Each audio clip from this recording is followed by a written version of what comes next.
architectural, Recording in progress.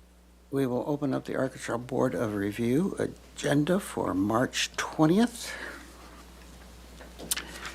First item on the agenda is, I think, roll call.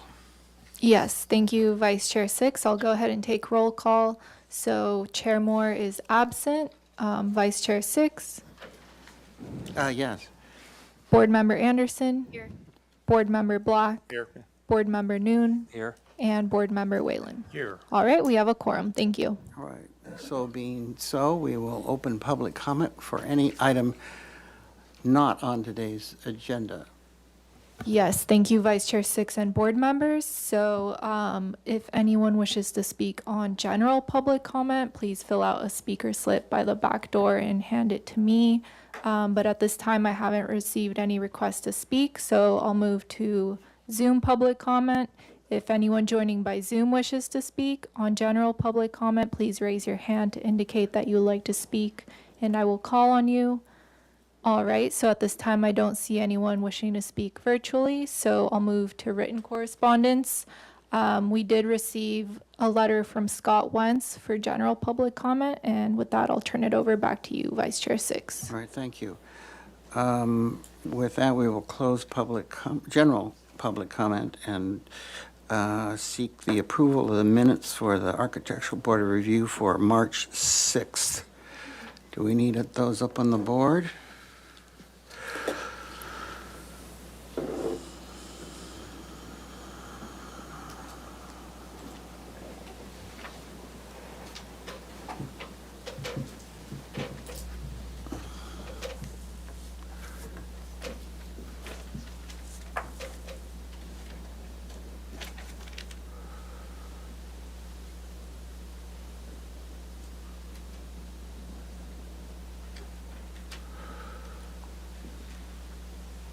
Well, I guess everybody has reviewed this prior to this. Yeah, I move we approve the minutes. I'll Do second. I have a seconder. I have a little bit of revision on my wordy comments on, what is that? The motion, yes, right there. So if you would, about 4 lines down, would you say compatible with the existing 2-story elements along the street? And then about almost to the last quarter, the 4th floor element, large continuous overhang, the 4th floor element being trellis-like is not quite there. It currently appears more contemporary. Take out like a and fascia. And then further down, consider providing a more traditional panelized grid. And then drop and take out rows and columns. Take out the next sentence and take out the second and the next sentence too. So take out, he suggests more traditional but woodsy technique, and take out, find more opportunities, da-da-da-da. Any other? All right, we have a motion on the floor? All right, I'll go ahead and take roll call. Vice Chair Six. Yes. Board Member Anderson. Yes. Board Member Black. Yes. Board Member Noon. Yes. And Board Member Whalen. Yes. Motion carries. All right, moving on to the approval of consent calendar for March 20th. Thank you, Vice Chair Six. Today we had one item on the agenda, 100 Adams Road. This was proposal for a new administration building that received project design and final approval with the following compatibility criteria. And that was the only item. Thank you.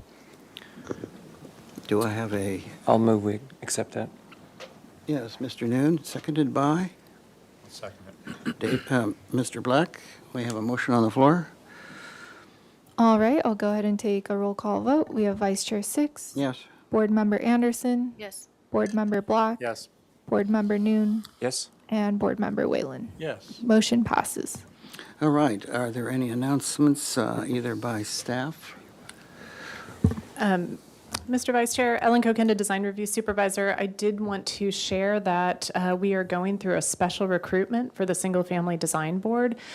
We had 2 unexpected vacancies open up, resignations, just people, working professionals. It's really hard. You spend a lot of time volunteering. And so we have a special recruitment underway that will close. It's open for a couple of weeks, and then council interviews will be on April 11th, and appointment will be the same day. So the actual vacancies are very flexible on the whole, but if you know of anyone in your network who might be interested in serving on the Single Family Design Board, please send them my way. I'd be happy to meet with them at any point. Thank you. All right, thank you. Any other announcements by staff? Any announcements by board members? No. So any subcommittee reports? No. So with that, wrapping up business rather quickly, I think we can go on. We can do 10 minutes before, can we not? All right.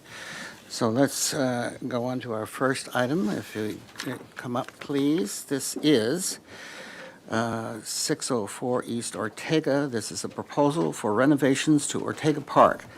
The project consists of the Ortega Park Master Plan, including a new swimming pool, wading pool, and splash pad amenities, water slides, skate park, sports courts, shade sail, sport field, and synthetic turf. Why are we here? Why aren't we having fun? And buildings for restrooms and maintenance. Site improvements such as fencing, parking, landscaping, dumpsters, and related enclosures. Walkways are also provided. The park is considered a community park except the ball fields and related facilities. A sports facility for the ball fields and related facilities only, and a community building, the Welcome House, per City Council Resolution 17074. This project requests project design approval. The project requires compliance with the project compatibility analysis and the following guidelines: urban design guidelines, outdoor lighting design guidelines. The project was last reviewed on May 4th, 2020.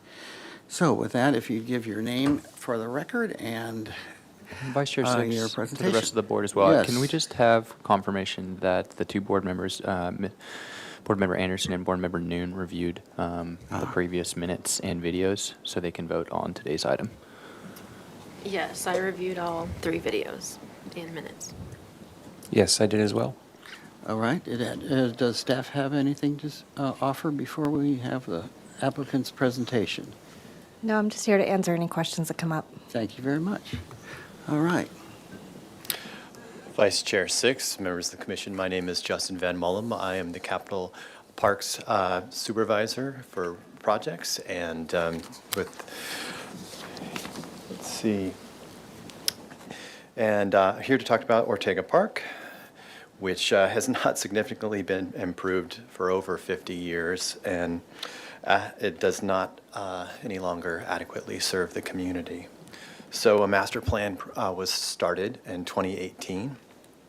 And since then, there has been 10 public hearings, 22 community events, and a community survey. That's a record for me. This project is truly designed through community input, and it received Planning Commission approval in September of 2021. Since then, we have been holding meetings with the public, 8 to be exact, to gather more information. And we've made some changes based on those meetings. The mural location map was finalized.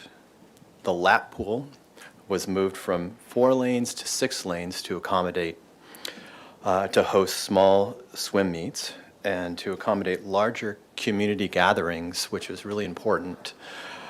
The plaza area was simplified. So we removed the bocce ball court, the cornhole, the ping pong, and relocated the splash pad to the pool area. That also gave us the ability to slightly move the basketball court towards the street and create more green space. The skate park has been redesigned to an all-wheel park. That was something that we heard through the community to be more inclusive, so it can now accommodate bikes and inline skates, rollerblades, and scooters. And then the fencing has been reduced. The park will no longer have the ability to be locked at night, but we still will have fencing around the areas where we need it, like the pool area, the soccer field or multi-sports court, and the skate park. So those are the major changes that were driven by community input that happened over the last 18 months. And I'll hand it over to RRM now. Thank you. Good afternoon. My name is Elijah Pierce. I'm here representing RM Design Group, both the architecture and landscape design.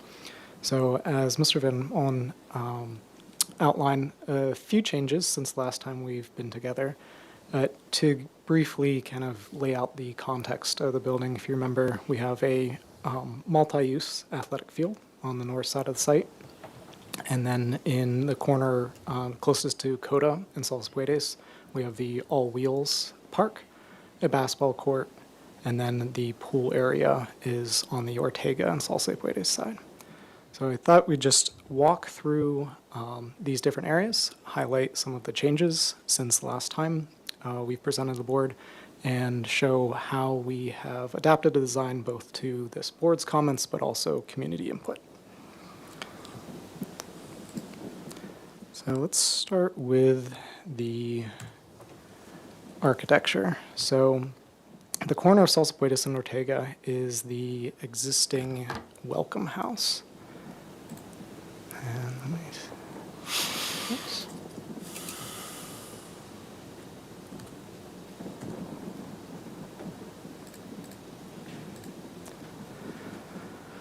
So currently it is a single-story wood frame building set back from the street.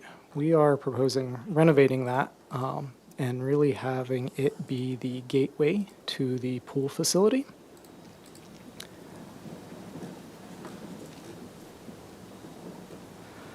And one item that we changed since the last design is we've transitioned to a parapet design. This gives us a little more flexibility in maintaining some of the existing structure, but also we were able to significantly increase the potential solar area on this roof. You'll see that in a number of locations. We've also introduced some decorative tile, give it a little more prominent entrance. And throughout the set, we've attempted to hint at where murals will be located. So the specific murals and how they're integrated into the building will largely be up to the artists themselves, but we did want to let you know the different walls which will be used as murals. So you'll see those throughout the set.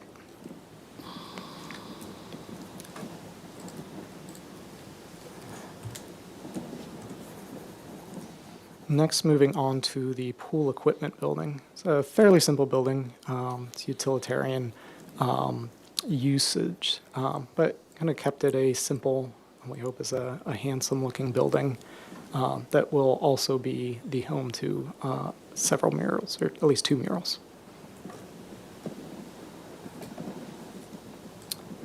And we have the pool restroom building. Again, this was transitioned to a parapet building, largely to allow us to meet the city's goals for solar collection on the roofs. The pitch roofs, we inherently have at least one side of it facing the wrong way, per se, for the PV panels. Here we're able to hide those PV panels, but also get almost twice the amount. Again, some judicious use of decorative tile, signifying entrances. We've also located some decorative wrought iron fixtures. These are Handelman's Anacappas on the pool side of the building. There was also a request from the board to simplify the wainscoting here. We previously had kind of a up and down rhythm over the doors. We backed that down and I think it worked quite well. And again, you can see this building is also hosting several murals throughout it. Right. And color material boards, the materials have not shifted significantly.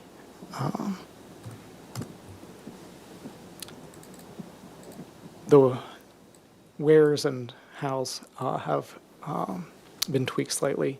But again, a smooth steel trowel, Spanish or Santa Barbara finish stucco, clay tile, and some decorative tile as well, and that Steve Handelman fixture for the lighting. All right, so moving out of architecture, I wanted to go back to the site plan.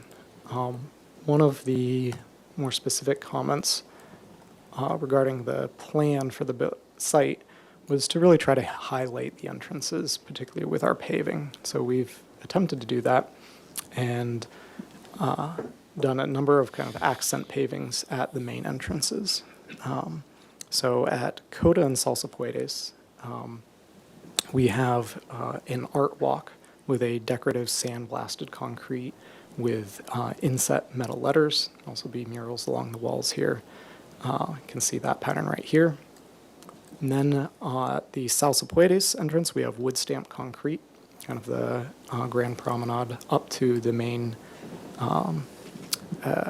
plaza area. And then along Ortega, we have a decorative scored concrete. This one is actually also traffic rated for maintenance vehicles to get into it. So one of the biggest changes you'll see is right here at the center of the site. We previously had some shade sails and other features, and the driver to the revision of this area is really from the community. They wanted a more open and more flexible space. So right here we were able to change this, open it up a bit, and take out certain elements, simplify it a bit, but still provide shade with a trellis structure. All right. So on the planting side of things, there was a request we study the plan and keep it fairly simple, but be a little more judicious with our use of the palm trees. So we've removed several palm trees. There's a couple highlighted palm trees at the Welcome House entrance, but for the most part, tried to simplify, per that direction, the planting layout. Would like to go through real quick the fencing. So you have a variety type of fencing throughout the project. So at the gates, we doing a little bit more decorative elements. But then at the pool area and exterior, we have some simpler fencing, very similar to what you've seen at other park projects in town.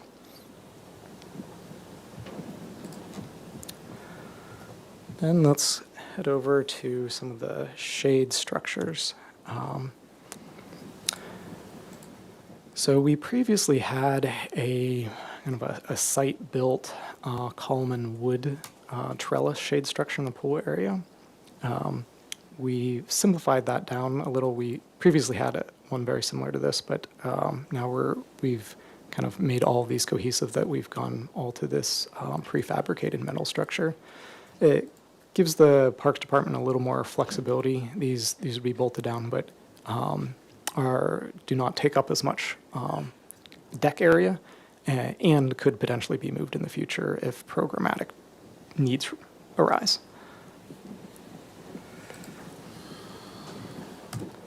Moving over, these are the proposed trellises in the main plaza area.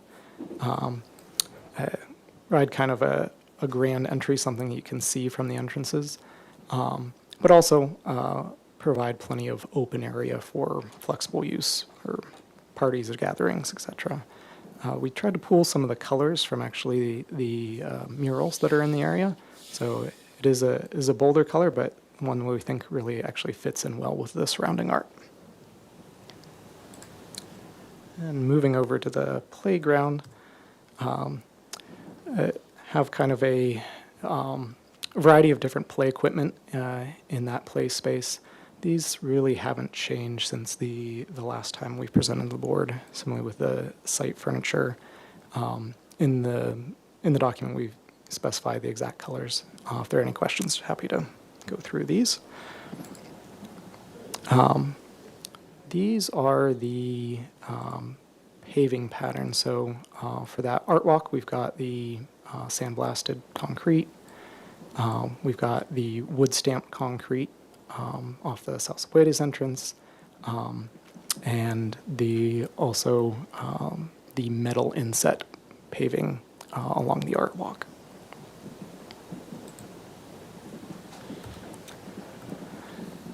Moving back to the pool area, I want to cover this slide. These are not the proposed colors, but it's just a diagram, but you can kind of see the top has a sailcloth and desert sand, and then these are the ocean blue and water blue are the proposed colors. So a toned down slide. It has a slightly smaller footprint than the last time you've seen it. These are the slides that basically have a slow down lane at the bottom so they don't shoot you into the pool, but you kind of splash at the bottom. And then the wading area, it's just been developed a little more. Has a number of play water features.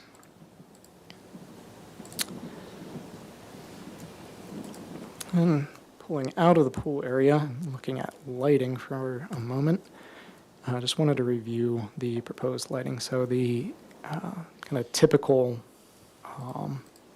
light fixture, we have a pole-mounted downlight with this dome design. In a couple of locations, we have that Anacapa, more in the controlled lockable areas.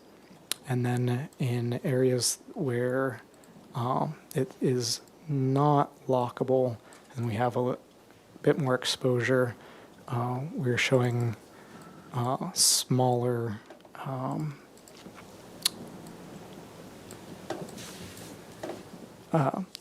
tighter LED fixtures.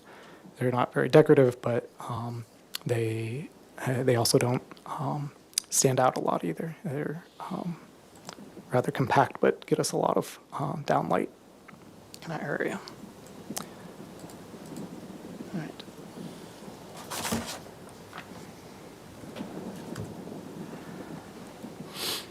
So moving back here, just a couple other little items to pick up. We did add a small entrance off North Quarantina Street. Due from some community feedback there as well.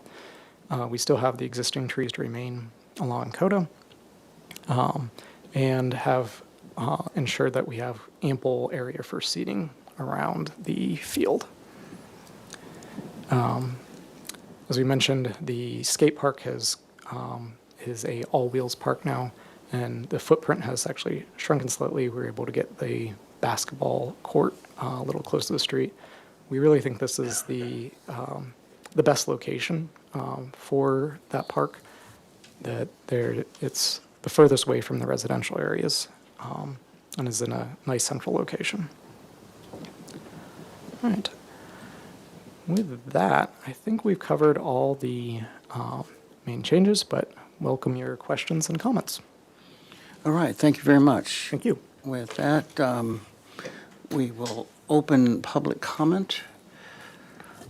Yes, thank you, Vice Chair and board members. So I'll go ahead and start with in-person public comment. If anyone in this room wishes to speak on this item, please fill out a speaker slip by the back door and hand it to me. At this time, I do have 2 requests to speak. I'll start with Victor Reyes and then Victoria Valente. So if you'd like to please come up to this podium, you will have 2 minutes to speak. Hi, Hi, welcome. thank you. Isn't it a great day today? Equinox. Springtime, best time of the year. It's it's a great time for people to be outside. One of the places that I loved being when I was younger, it's a soccer field. Soccer field, I played soccer at the very highest level. I started learning to play here at Santa Barbara High School. Never played it in my life. First year playing against professionals here in town. 1970, I was pictured in the News Press scoring the winning goal. Then I went on to Sacramento State and then to the Bay Area where I played. I was asked to play for the Earthquakes. And that's where I encountered synthetic grass. And that's where I began to see a lot of people getting injured. So I'm very worried about people getting injured, on that, especially kids. We have a lot of, we fall a lot. Kids fall a lot. They don't have a lot of body control. As a teacher, I've seen kids get hurt just jumping on grass because of potholes. I've seen kids get hurt by twisting their ankle. I've seen people getting hurt just for muscle strain playing on synthetic grass. I recently attended Westmont semi or qualifying finals tournament right here at Westmont last year. And on the audience was an all-star girl that was wanting to get into professional. She was trying, and she got hurt. So I asked her, how did you get hurt? She said, oh, I got hurt because I stepped wrong and I twisted. And I go, where were you playing? And I said, were you playing on grass or were you playing? Westmont has a synthetic grass, synthetic field. And she said, no, it was like that. So there went her challenge, I would say. Will she get to make it? I don't know. It's doubtful. At that level, it's doubtful. So I ask you to reconsider putting natural grass because there's less tendency of getting hurt on the field. And take it from me. I've played it. I don't play it anymore. I'm 72 years of age, and I'm very fortunate to say that I have not gotten hurt anywhere on the soccer field at all. Okay, And I thank still you. can walk. Thank you very much. Thank you. All right, up next we have Victoria Valente. Do we have a timer? Okay. There's one up there. Oh, okay. Oh, it is. Board members, as you probably know, Ortega Park falls within the Haley Milpas design area. Hispanic Pueblo architecture is prevalent and creates a cohesive aesthetic. The proposed design exemplifies it in many ways. However, I find certain features incompatible. The perimeter fencing around the sports field clashes with the neighborhood. It feels unwelcoming and will prevent spontaneous field play enjoyed by so many residents. Eastside community leaders and other residents object to this fencing. This neighborhood is lacking in open green space. Artificial grass is hot and smelly and incompatible with design guidelines. According to public records I've obtained at the beginning of the project, the question of natural grass versus AstroTurf was basically a coin toss. The park is irrigated with recycled water, but now the city is adamant about AstroTurf. The pool enclosure is cramped and needs to be expanded a bit. The proposed 6-lane, 25-yard pool is nice, but there isn't enough deck space on the deep end. In addition, we really need a second programmable pool to enable multiple classes at once. This would bring the aquatics facilities up to industry standards. The skate park is too big and involves vertical concrete that will be visible from the street, if memory serves. Where are the elevation drawings? I object to the style. I also object to the style of artwork planned for the interior and exterior services. This loud skate park aesthetic clashes with the neighborhood and is inconsistent with design guidelines. A small skate park for young children would be perfect here. This is lacking in our town and wouldn't be as problematic next to the junior high and high school. The added parking is nice. The city has mentioned working with the school district to use their lots when events are held. Thank you. Thank you. All right, that's it for speaker slips. So I'll move to virtual public comment. If there's anyone joining by Zoom that wishes to speak on this item, please raise your hand to indicate that you'd like to speak and I will call on you. So at this time, I do see someone with their hand raised, Mark Alvarado. I'm going to go ahead and send you an unmute request and you'll have 2 minutes to speak. Good afternoon. Can you hear me? Yes. Yes. Okay. Well, you know, overall, and I'm basing my comments just on this presentation that we just saw right now, and it's a bit nebulous. I thought it would be at least a 45-minute to an hour presentation, and so I think it lacks in detail. One thing that I saw is where the pool entrance is located is where the welcome house is, and so is it the pool entrance or the welcome house as it's branded there? So I think that needs to be clarified, because if it's the welcome house, it should say the welcome house or welcome house and pool entrance. I'm not sure. The overall design really lacks any kind of cultural or indigenous motif, you know, to really honor the Chumash fishing lagoon that once sat where the park is today. And so it really lacks in that area of being culturally proficient and culturally relevant for the neighborhood. Also to the idea of the green space, I agree with the previous speakers. We need natural turf, not artificial turf, and it shouldn't be fenced in. We've been saying that all along, and it continues to be fenced off. I know some areas are allowing accessibility, but it's not, does a community park traditionally have fencing off to limit accessibility? That's a question I think that needs to be answered. And overall, I just thought that the selection of where the existing murals are going to go are the ones that are going to survive. I think that whole redesign and their location is nebulous as well, along with how they're going to reimagine and preserve and relocate the murals. I think you guys should really have that examined in detail. And also, was the sequel report ever submitted to the final report? I'm not too sure about that either. Thank you. Thank you. All right, thank you. I see a few more hands raised here. So up next we have Andy Garcia. Andy Garcia, I'm going to send you an unmute request and you'll have 2 minutes to speak. Hi, can you hear me? Yes. Hi, good afternoon. Thank you all for your time and sitting there and being there. I wish I could be there in person today. I'm going to read a letter that I compiled to be entered as official document of public comment for this proceedings and any city council. So dear members of the Architecture Review Board, I ask you today to send Parks and Rec back to the community table of discussion regarding 604 Ortega Street, Ortega Park Revitalization Project. This project is a good opportunity for the community and should have a more thoughtful approach. This project from the beginning has lacked vision from the beginning, where the existing murals painted back in the late 1970s were never even seen on the initial planning. It was only after public outcry where Parks and Rec were forced to have these public works discussed.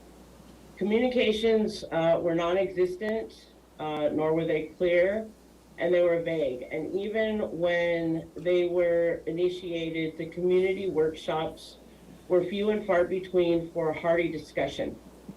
The feedback on some of these so-called workshops was negative, where community members felt that they were being presented as a done deal rather than open acceptance of input by all present. Parks and Rec would make sure that their payroll SB Arts Alliance artists were present to push the project through, and were some of the comments of the attendees at these workshops. Historically, Parks and Rec Department has done more taking away more than they have added vision to what this community needs. From the removal of picnic area tables chairs, trash receptacles, along with the destruction of a fully painted mural wall back in 2008 without any public input. So can you summarize the balance of your letter, please? So the plans aren't clear. They're even though they have these drawings, they're vague. There's not enough opportunity. There hasn't been enough opportunity for the community to really have true input. Some of the drawings don't even reflect what some of the indigenous youth had asked for in some of these workshops. So it's clear that, again, the project is being pushed through rather than having some real comprehensive, thorough community input. Okay, thank you very much. Thank you. All right, thank you. Up next, we have Mary Turley. Mary Turley, I'm going to send you an unmute request, and you will have 2 minutes to speak.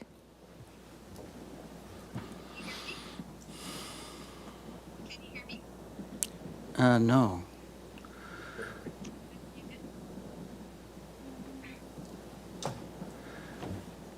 We are having some Hold on, technical hold on, please. difficulties, so one moment. We're working on it. Okay, it's the loudest it will go. So. Okay, so my volume is up. Can you hear me? Now we can, yeah. I Yes. think we might have to turn our, Okay, I'm sorry. I'm going to keep it short. I thank you for everybody who's working on this project, and I've been just monitoring it and interested as an aquatics person in the community and somebody who's used the Ortega pool in the past. And I just want to say that I was pleased to see that it's gone from a 4-lane pool to a 6-lane pool, and also that the skate park is more available for a wider group of skaters. And so those are really great. I would just encourage who's ever involved with the pool design to keep looking closely at those details in regards to amount of space around the pool and the simplified designs that it's come to. And so I just want to thank you for your time and keep on the details. They're very important. Thank you. Thank you. All right, thank you. That's all we have for virtual public comment, so I'll move over to written correspondence. We did receive 11 written correspondences for this item, and with that, I'll turn it over back to you, Vice Chair Six. Thank you. So with that, we will end public comment and bring it back to the board for questions. Does anybody want to go first? Mr. Wheeler. Thank you, Chair Six. My first question regards our project summary. And could staff explain what the difference is between a community park except for the ball fields and related facilities? What is that referring to, and how does that manifest itself physically in the plan? It's really about, it's really about uses. So I actually have a little diagram in my staff report, if I'm allowed to share that with you, just as a Sure. paper. It's fine with me. Pass that down. if I could just ask City TV to zoom in and we can get this on screen for all the board members and members of the public. But these are jurisdictions of park uses that are regulated by city council. Zoom, zoom, zoom. No, this is for the camera. Oh, sorry. So you can see where the sports court would be. That is a sports facilities use. The community buildings is where the welcome house and the pool area is, and the rest is community park. So it's really about, we couldn't put the pool in the community park area. We couldn't put the skate park in the community buildings area. It's about uses, not necessarily about buildings. Does that make sense? Okay. And then to continue on with that line of questioning, this may involve Mr. Pierce. Could you show us where fences occur with guiding the little cursor around on the image? I assume that there are 3, one around the soccer field, one around the pool, and perhaps another one around the other courts.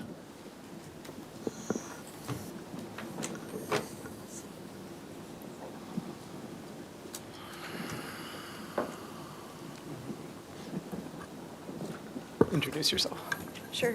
My name is Anna Schmitz. I'm a landscape architect with RRM Design Group. As far as fencing is concerned, we have welded wire mesh fencing along the multi-sport athletic field. That is proposed to be 6 feet in height. We have a decorative metal fence around the pool facility, also proposed to be 6 feet in height. And we have a fencing proposed around the all-wheel park that will allow it to be fully enclosed at night. And we have a very low fence adjacent to Coda Street that will prohibit balls and children from running into the street. Thank you. So the portions of the park that are open, say 24/7, is really the ball court, the basketball court. The rest are fenced and controlled access. This could be a staff question, too. It would be the, basically the plaza area and the basketball court area would be open and not fenced. The fencing for the skate park, as we've learned with Skaters Point, is needed on occasion so we can close the park down due to misuse. So we just wanted to make sure that we had that ability this go around.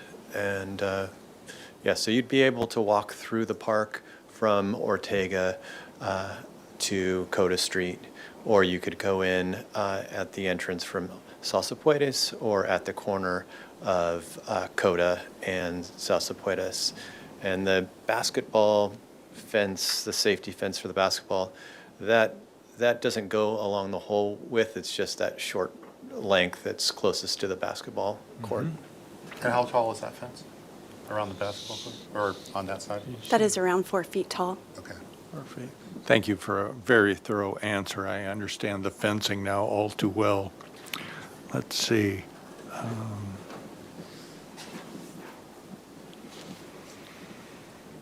Oh, yes, there's mention of the all-wheel skate park being elevated. I get some idea, if you could zoom in on that. Is it elevated and one transit upstairs or ramps to it? And how high is it from the grade level? We have perimeter walls proposed around the skate park, the All Ability Park, as it needed to be raised due to the high groundwater table. You'll see the vegetative buffer around the all-wheel park, and the intent of that is to provide some reprieve between the vertical expanse of the retaining wall and the view from inside the park, as well as Salsa Puedes. So are any parts within the fence at grade level of the exterior of the fence? Correct. We do have the all-wheel park entry off of the wood-stamped concrete promenade that runs perpendicular with Salsa Puedes. Okay.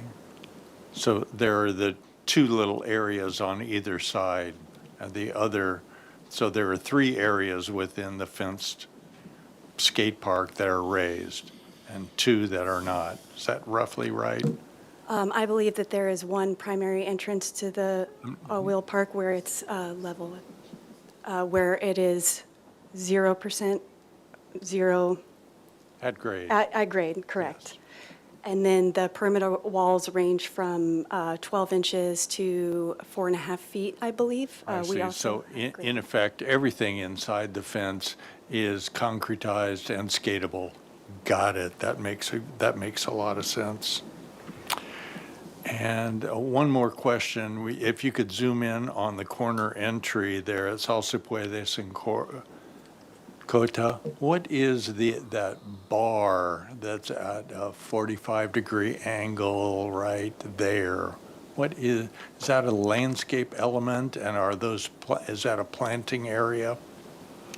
Correct. That is a planting area, and that is a proposed mural location on the right with pilasters on both sides. So it's a freestanding mural to be. And then the last question, is there any part of the project that preserves and relocates existing murals? That is correct. If you could please go to GS 101, where we define, I believe it's page 3. There we go. Where we define the locations for murals to be relocated, the locations for murals to be re-envisioned, and I believe the 14 plus or minus locations for new murals to be created by the community. All right. Thank you. Those are all my questions, Chair, Vice Chair Six. Okay, thank you, Mr. Wayland. Mr. Noon? Yeah, just briefly, again, on this fencing, obviously the fence at the pool is, needed for liability and safety. I think the all-wheel, that there's a precedence for that, I think, elsewhere. My question was really related to programmatically around the soccer field. Is that something that was generated, I think maybe from one of the previous meetings, it was maybe recommended by the police department, or what is the purpose programmatically to keep that thing restricted? Yes, Mr. Chair, Commissioners. So with a synthetic turf field, there's lots of benefits. For one, we don't have to close the fields about 4 months a year, 4 times a year, to allow for regrowth. Obviously, there's no watering, but one of the downsides is that we need to protect that asset because it is pretty expensive, and so being able to close it at night is important. Our park hours are 30 minutes after sunset and at sunrise, so we would have it programmed, and we'd also have drop-in use for the community. So, but yeah, the fencing is required to protect the asset because otherwise people are eating on it, or it's been, just damaged. Okay, thank you. Okay. Mr. Black? Thank you. So just to clarify again, so my understanding is that the major field at the top here is proposed as synthetic, and then you've got off to the coda end of it, that's all natural grass, yes? Correct. And you've got existing trees. And then the area above the, I'll call it the basketball court, that's all grass, yes, right where the cursor is now? Correct. Okay. And then is that just planted area around the court itself? That hatch that I see? The hatch is pedestrian pavers. Oh, okay. So that's all pavement. Correct. Also, along Coda Street, there's quite a bit of grass as well. Yes. In front of the sports court, or the multi-court. And those little sort of amorphous shapes with trees in them, those are the sort of built-in benches? And I saw a detail for that. They look like almost precast, sort of. Okay. And so every time I see that symbol, that's what that is, yes? Okay. And then the area around the all-wheel park, so that's all pavement then? I'm just confused by the symbol. So on either side, that's all pavement then? Within the fencing is concrete. Where you just had the cursor, that's pavement, yes? Correct. Here, up at the top? Correct. Yeah, all that. And then down below this major portion here, so that's all pavement? Correct. Okay. What other question did I have?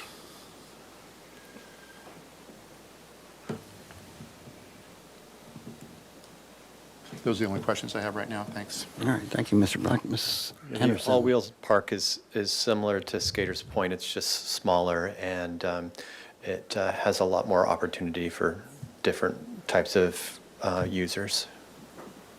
Okay. Can you just point out the bicycle parking locations? So starting at the corner of Coda and Salsipuedes, we have a bank of bicycle parking in that location. We also have bicycle parking proposed at the Ortega Street entrance, where the vehicular concrete is proposed there. We do have a total of 20 bicycle parking spaces provided throughout the site. Each of those racks accommodates 2 bicycles per rack. And we also have bike parking proposed at the existing Welcome House to be improved. Okay, and then can you walk us through the circulation into the pool area from the public point of view? So it is controlled through the Welcome House. That was a question before. So the actual plan has a counter and kind of gate access. So people will be checked into the pool area through this Welcome House. There are still existing remaining spaces in here to serve for the community and some offices, but there's kind of a straight shot right through. And then one exit to the north, or is that, yeah, right there? Yes, Okay. right here. And then there still will be a community room within the Welcome House that can be used for meetings and such. And then what are the dimensions of the pool deck around the pool? Great question. I'm going to try to pull up. Would square footage be sufficient? I think I'm just looking for the distance on that northeast side of the pool Pull it up. to the wall. So up here, that, yeah, I want to say it's, I think it's 18, but yes, right here. Okay. I can confirm that for you. if you. And are you guys so- using, I'm guessing you're using some standards to provide the appropriate amount of deck space around? Correct. So Okay. we brought on a pool consultant.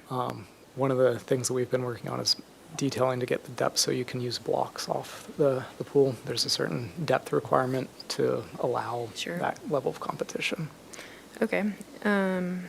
One of the things that we also did, though, was made sure that the deep end was only the length that was really required for a starting block, and then we shallow it out as quickly as possible because that allows us to use it for water aerobics and more teaching, which is our main focus. Okay, and I think those are my questions. Oh, no, I'm sorry, one other question. Are you proposing any planting, like lower planting along the fencing? Or are we just looking at trees? Guess I missed that plan.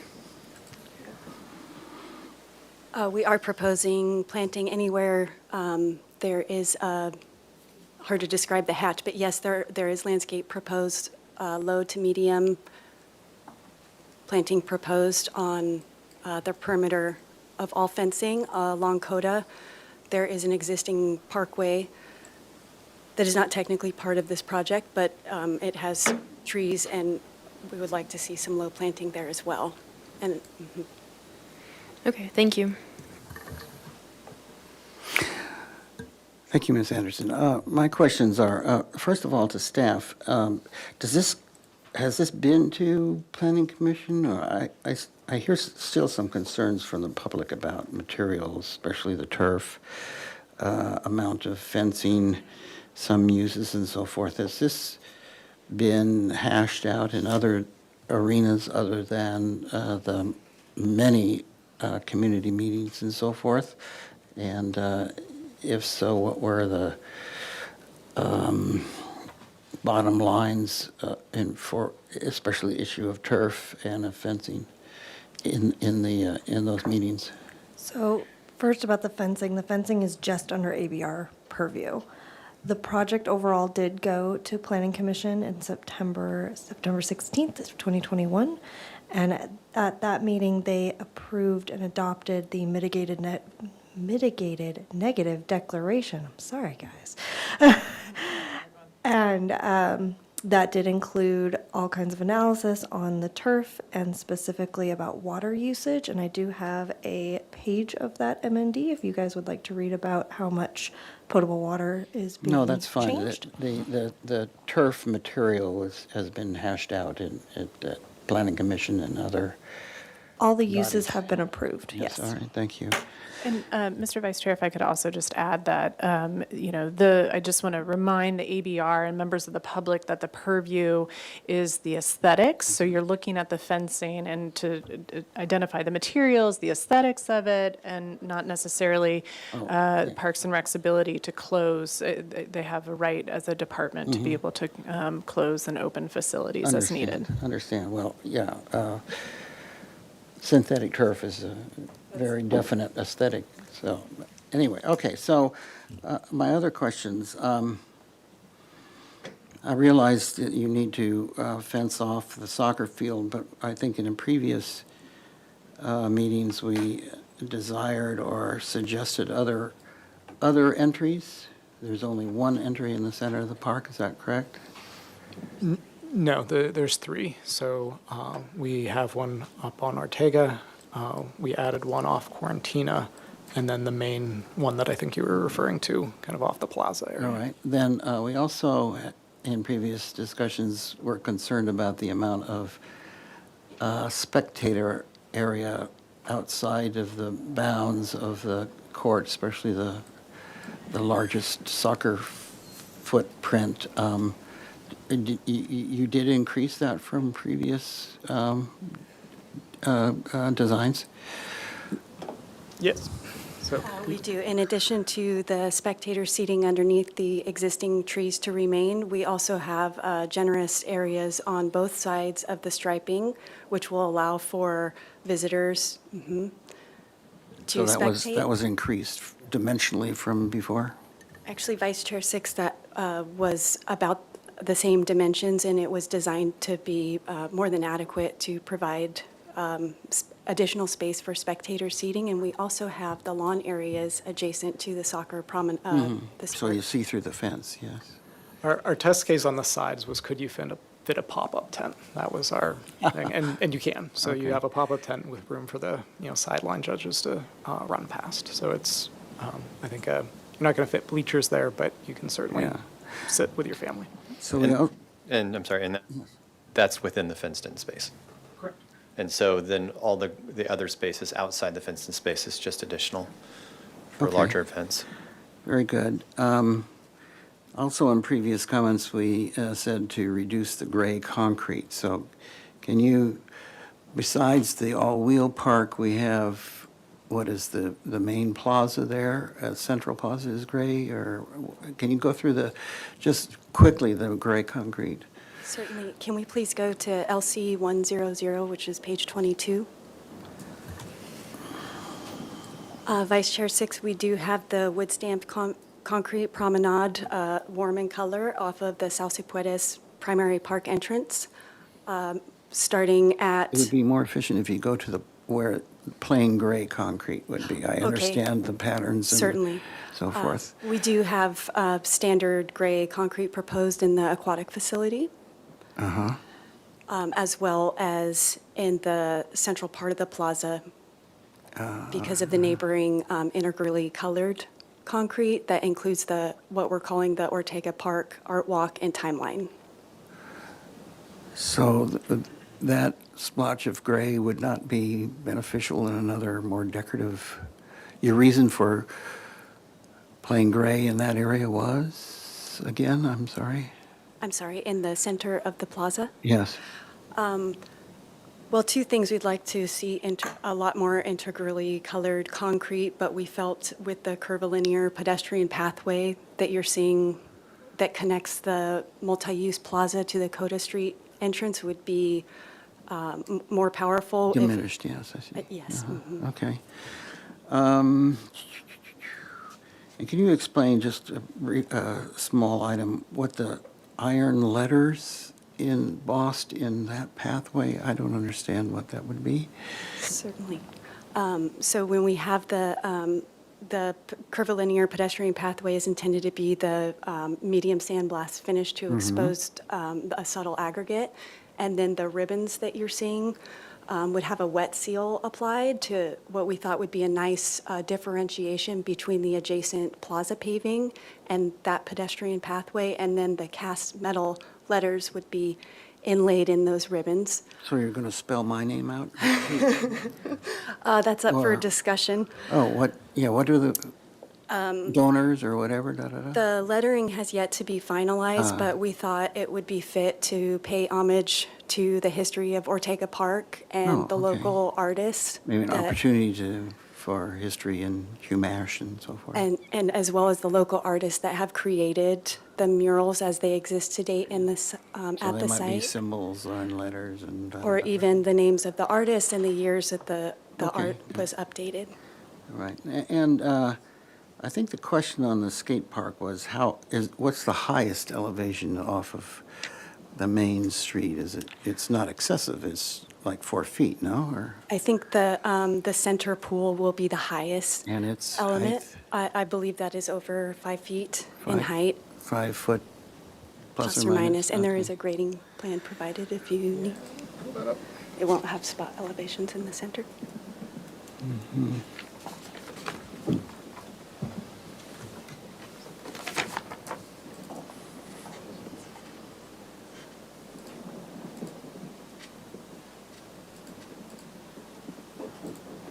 Can I add something else? Pardon No, my interruption.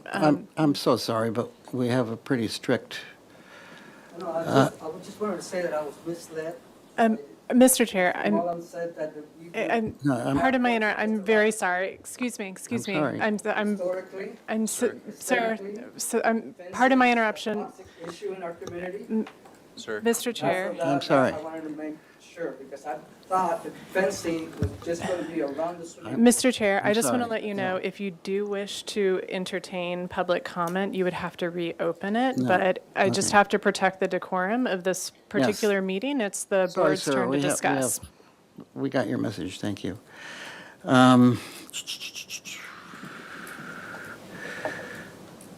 So I might understand this fencing is all that one kind, what is it called? Woven wire. Woven wire, yeah. But then I also saw some So picket only- type traditional fencing. Correct, Yeah, ornamental that's the steel. wi- That's the Mhm. wire there. Yep. So that's throughout, correct? That That's is through- only at the multi-use athletic field. Oh, and so what is that? The pool, the balance of the pool that's the picket one, okay. Mhm. Ornamental steel at the pool and the skate park. Oh, okay, all right. If it's okay, I'd like to note that on the welded wire mesh fencing, you also have the opportunity to add art or metal perforations. Can you zoom out a little bit, please? Is that an On opportunity? the or- side that faces the Santa Barbara Junior High. Yeah, I saw that image. Is that an opportunity or a request by a governing body such as the ABR? You did request that we study multiple places to incorporate more public art. So Okay. 2 birds with 1 stone, I believe. I think there's a lot more than 2 birds on that fence, but, all right.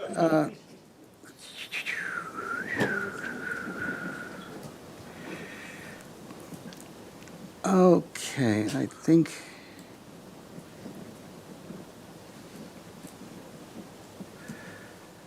I think those are my questions, so we can go I to. have a follow-up Yes, question. follow-up Just questions. real quick, while we're talking about fencing question as well. around the skate park. So how tall is the fence on top of the wall? That will vary. Okay. To 42 inches where the heights are in excess of 30 inches. Okay. We do have it proposed as 3.5 feet to 6 feet in height around the perimeter of the all-wheel Total? park. Got it. Correct. It just depends if we need a guardrail or not. Sure, yeah, thanks. So if I understand that if the deck is 4.5, then you need another 3.5, so we're looking at 8 feet of fence on the outside, correct? The highest section is in the center. It won't be, it's not right Oh, up against okay. the fence. I get it, okay. And Mr. Black? Just a quick question. So I guess I just need a little more clarification on the issue of murals. So you talked about relocating existing murals on site. How does that manifest itself? You don't have any photographs of the existing mural, so is it a piece that gets picked up and moved somewhere else? Very carefully. Okay. So there's a couple different things, Commissioner Black.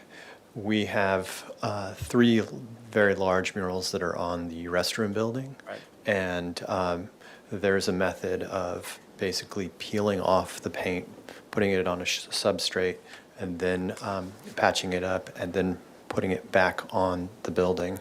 So that's something that... Is this a document that would be interested to the public? I haven't seen that. If I could ask City TV to zoom in on that. So this is one of the things that I mentioned at the opening was we were able to finalize our mural locations, and you can see there's multiple existing murals. Some of the murals will be relocated, actually sawed off of the wall that they're on currently, the site wall, and then relocated. Those are two of them, Coralique, which you can see is up in the upper right-hand corner, and then Cosmic Unity, which is in the lower right-hand corner. So those 2 will be actually relocated. The 3 that are in the center on the top are the ones currently on the restroom building, and they will be the ones that are peeled off, put on a new substrate, and then put back on new walls. And then the other ones will be either repainted exactly the way they are today, or they will be what we are calling revisioned, which will mean that they'll have a similar theme, but the artists will have a little bit of leadway to change things up. So these are all kind of negotiations that we had with the existing artists and stakeholders and citizens through multiple meetings, and before we're able to kind of finalize things and go to Planning Commission. And then there would be opportunities for brand-new art as well? Is that the idea? That is correct. So there'll be multiple locations for new art. And unrelated to our purview necessarily, but so the ones that are going to be copied, would they be copied by the original artist or some other artist? So we are in the midst of doing, we have a requirement, a condition of approval, which is called our mural implementation plan. And we will then go out to bid for these pieces of art that will be repainted. Apologies. That's all right. I'm not sure what that is. And of course, we will be inviting the original artists to participate in that, called artists. And we have been gathering all of their names and have been in contact with them. Okay. Thank you. All right, so if that sums up our questions, who would? Chair, Yes. I have one just Follow-up? follow-up question, Okay. since we haven't talked about this fence enough. Could you go back to the image with the stencils on the 29. the art on the fence? I just quickly ask, is there an example of use of that fence somewhere here in the city? And ultimately, my question I'm is... sorry, yes, that fence is located around the Cabrillo Ball Field, which is in Historic Landmarks Commission's purview, and it's approved maybe 5 years ago. Okay. And then it is also at the Louise Lowry David Center, the new project that put in that patio and pergola. Okay, it's similar in height? Okay, and is it holding up okay? Quite well, actually. Okay. Okay, thank you. I have a follow-up that will kind of tie into one of my comments. The Central Plaza trellis and the pool trellises look less contemporary than I would, traditional than I would like to see them. Was there, other than the design team, other more public or other input from bodies that be that shaped the contemporary nature of those? Yeah, Vice Chair Six. So we heard from the aquatics community that having flexibility is really important on the pool deck. So that's why we went from something that could not be removed and relocated to something that was aluminum, lightweight, and then could be relocated as we kind of learn how the facility gets used. Okay, can the, I assume that the shading, the horizontal shade element of those, is that a laser cut, or is that, are there other patterns that? It is laser cut. There are other patterns. There's also the ability to have like a fabric pulled back and forth. So, oh yeah, could you? There we So go. in So there's instance, if we have, for instance, a traditional quatreform design rather than this organic, that could be a possibility? Yes. Well, yes. Yes. So it could be custom designed to be more, Well, we got a couple options oh, up on the, so we could change the style of the ends. It's still aluminum, and so it still would be lightweight. That's really what our main goal is just to be able to unbolt it and relocate it in the future if we learn that the way the pool deck is being used is different than how we envisioned it. okay, and does that go for the central plaza too? No, it does not. Okay, thank you. That would be a permanent one, correct? All right. Correct. So who would like to start here? Miss Anderson, can I put you on the spot? Okay, sounds good. I feel like the applicant team has really responded well to all of the comments from the last meeting. I would be in support of project design approval today, and I think that it's very well thought through and really well done, and I really don't have any other comments. All right, thank you. Mr. Black, you're next in line.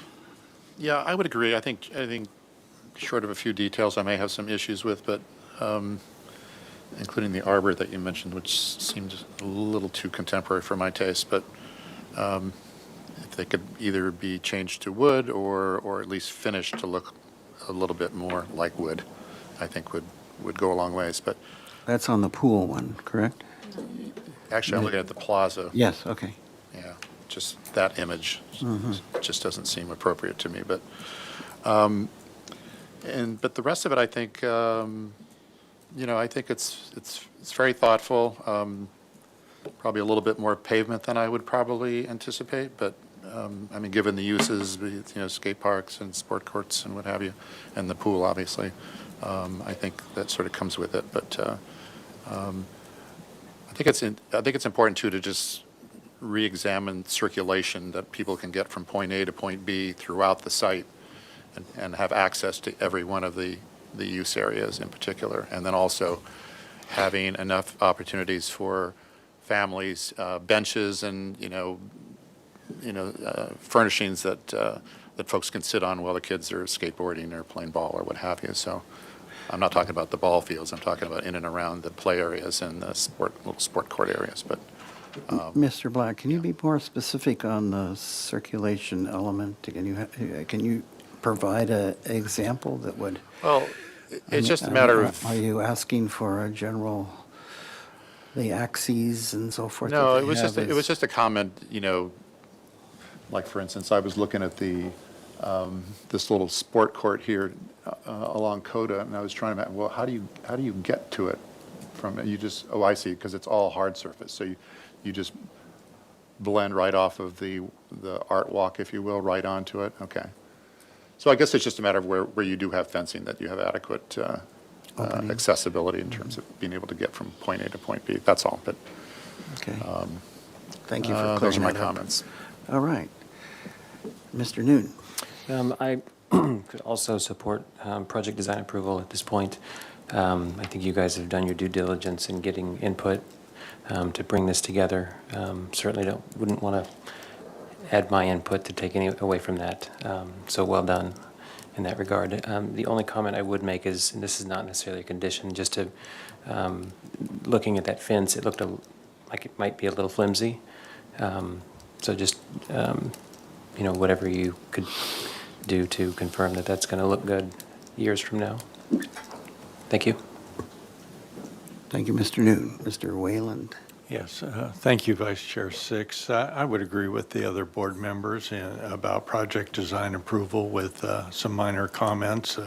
Apologies to Ms. Kokinda for touching in on the fence and turf, but my experience with the UC Santa Barbara was you did have to protect your assets, whether it was grass or turf. If you're going to put in the money, even if it's turf, you have to protect it, and you can't use it every day if you want it to be viable. Otherwise, it's just going to turn into a dirt bowl. When we saw that happen over and over again, and it's regrettable.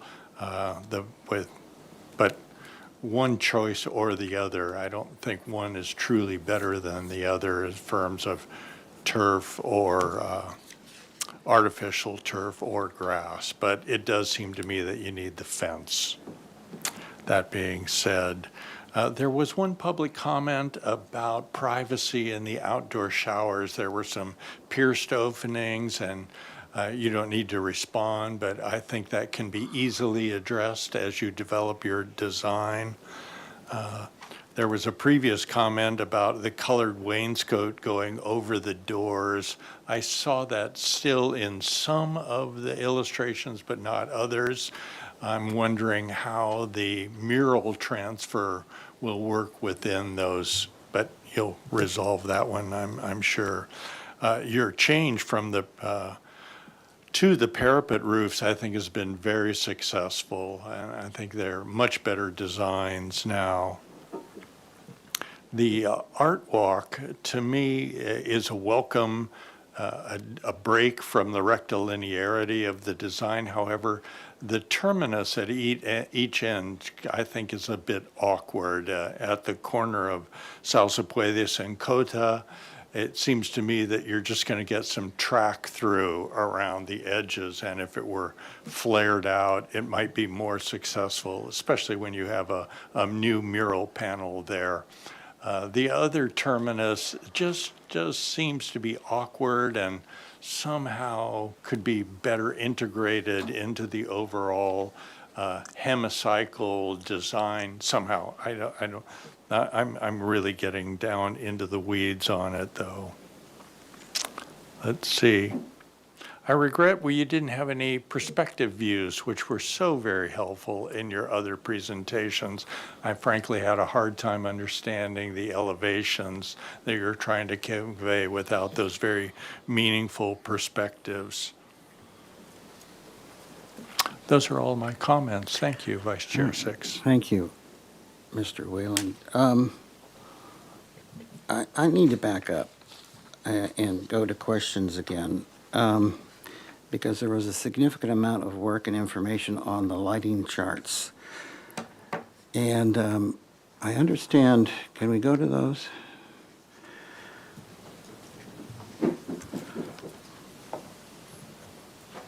I understand. You want to go to the photometrics? Or Yes, the, photometrics.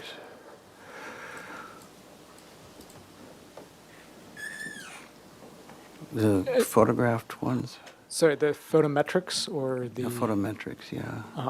These are showing the foot candles at the various locations. Oh, I think you had some photometrics showing the off-site. Yeah, those babies. So foot candles, it looks like very good control on the opposite side of the street down to 0.02, and I think the highest one is There we go. 0.4. These are the and so off-site forth. photometrics. So those numbers look awesome. And also you have, then you have another one that has foot candles on the vertical surfaces. Can you explain that to me? Has this been hashed out by Planning Commission? Correct, Vice Chair Six, it Okay. has. So The just for sports my field- edification then, I guess, for the board's edification. The sports field lighting is compliant with the city's outdoor design lighting guidelines, which Okay. necessitates that horizontal foot candles are less than 0.2 where adjacent to commercial uses such as Coda Street and Sauce Puedes, and not in excess of 0.1 foot candles where residential uses are adjacent to the park such as Ortega Street. So on the other side of the street, you're all the way down to 0.05, correct? Correct. Yeah, and then just for my education, candelas speaks to the glare. And can you get that chart, and what does that chart mean? So we do have one for candelas. There's a little summary at the bottom of the page, or top of the page. So these range from, what was it, 1,000? What does that mean? I read that if you were staring into a headlamp, it would be 75,000 candelas. I don't know, is that a reference to distance, or do you have any ideas of what are? I have the non-engineering understanding of it, that, Okay. yeah, that it is in essence, the intensity of the light shining at you, And so. bottom line, others have reviewed this. Okay, enough said, yeah. So my comments are, as to the architecture, as opposed to Mr. Whalen, I was very disappointed to see some of the tile roofs go. I think that the buildings are really quite sparse now, and I think that, there could be portions to introduce some tile, like over the main entry to or maybe porch type of lean-to awning or something. I don't think you're going to be able to fit photo arrays on the skinny shower building, so maybe that'd be another. I would just like to see, we've taken the roofs off. They were simple buildings before, and now they're parapeted and they're even more simple. So I'm really disappointed with those. I don't know what the rest of the board thinks on that, unless, do we need to weigh in on that?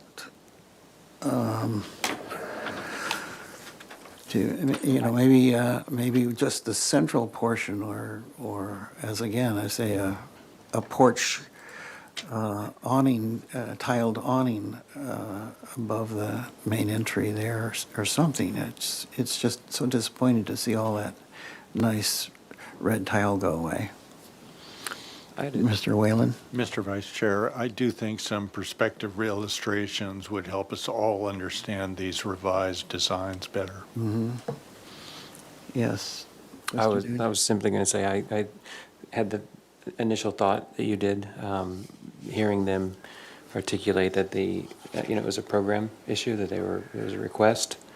I can. There might be a compromise there. Exactly. As I say, some skinny portions or some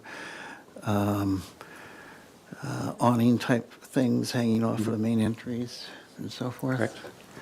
Yeah, Mr. we could look Anderson? at maybe the parapet, stepping back to see how many solar panels they actually need and what their desire is, and maybe they can do a sloped parapet. Yeah, I guess generally, if we take all that luscious red tile off, I think there should be more articulation to some of the primary elevations to bring back some of that interest and warmth.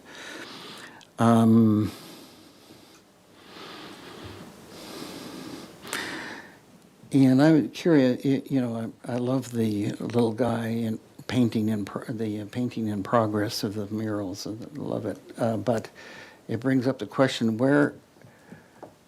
I think in a prior meeting you had areas defined by recesses or something that contained or organized those new murals. Yeah, I guess this is the question. Sorry, but. What is your plan to keep, you don't want to control artists, but it seems to me there should be more organized way to look at the bigger picture. So that change actually came after discussion with the artist, that we had some, I'll say, defined or framed areas, but particularly for the new and the reimagined versions, they're hoping to incorporate the architecture and play off the Okay. windows and openings. So we backed off from trying to give them a defined canvas. All right. And that was a Well- purposeful change. We'll go with that flow. As I said before, I think that the pool trellises, maybe the option where you have the overhang with the beam ends, the metal, I think that would be the best there. But I do think that the central plaza trellis should be much more traditional with, columns and wood, and, this is a central Santa Barbara structure, so I think that should be entirely rethought. And underneath that trellis, I think that I love your ideas of the sandblasted shapes and so forth. I don't see why that can't be more, if the artist can do it, why can't you meander your stuff into that area too, to make it more decorative. I do think that decorative medallions on the fence in some areas, we don't want a whole bunch of birds everywhere, but I think that could help. And I think if I read the literature correct, there are options on caps on the posts, and maybe a decorative finial on those would help make it a bit more Spanish. And if you could go to your picture of the seat walls, I had a reaction to, I think it's one of the last image sheets. Yeah, that looked very boring, and the upper left, upper right there. Is that what we're going to get? Is that? So this is. Is there? This isn't a generic picture of the material. The actual physical elements would look more like this. So they are these organic shapes surrounding the trees, and some of them have bench backs, make them actual bench seats. backs, and do you have that straight-on skirt coming down, or that could be a little? Zoom in on that. Yeah. Okay. Well, it just seems that there should be a little bit more traditional edging on it, like a lip under the front edge of the seat or something, a shadow line that, because the way it's imaging now is very less traditional than I would like to see it. So I think those, and I do compliment you on your well thought out design. You've taken a lot of input. I think you've synthesized it great. I think you responded to this board's concerns very well, and I think that with the exception of those comments, I think it's very nice and will serve the community well. So, we're here for, and I think with these comments, does anybody feel not confident in giving these folks preliminary design approval? I think we should be a little clearer on the parapet, red tile. Yeah, I think we should designate exactly where you want the tile if we're gonna give a PDA. That's difficult. I know that, have we run out of time to Next time. beat this one to the ground? Well, we are obviously out of time, but we have to keep going. So, I mean, is this our last, could could we have an in progress, let's say, an in progress review for articulation of the buildings and tiles and so forth? We read it that way, so they could come back prior to final? Would that be fair to the applicant? You're suggesting approve project design approval today, but request it in progress? In before progress final? with refinements. Study with the roofing. Roofing and articulation of the architecture. Yes? And the trellis while you're at it. And the trellis. Yeah, Yes. I think we can't, yeah. I think that's what we should do. Fair to all? Yeah. Okay, so let's make this, let's make a motion to grant preliminary design approval with the caveat to, before final, for the applicant to come back and in progress to review refinements as suggested to the pool buildings and to the central plaza structure, trellis. I think that's all that we really need to come back on progress on. And with the following comments, that the board appreciates the well-thought-out design and appreciates the response to our past concerns, and very much appreciates the care taken on the murals program and the care for saving and the existing and look forward to the new. On the fencing, on the decorative, on the field, soccer field, we'd like to see some additional medallions on the fencing and look into traditional finials on the fence posts.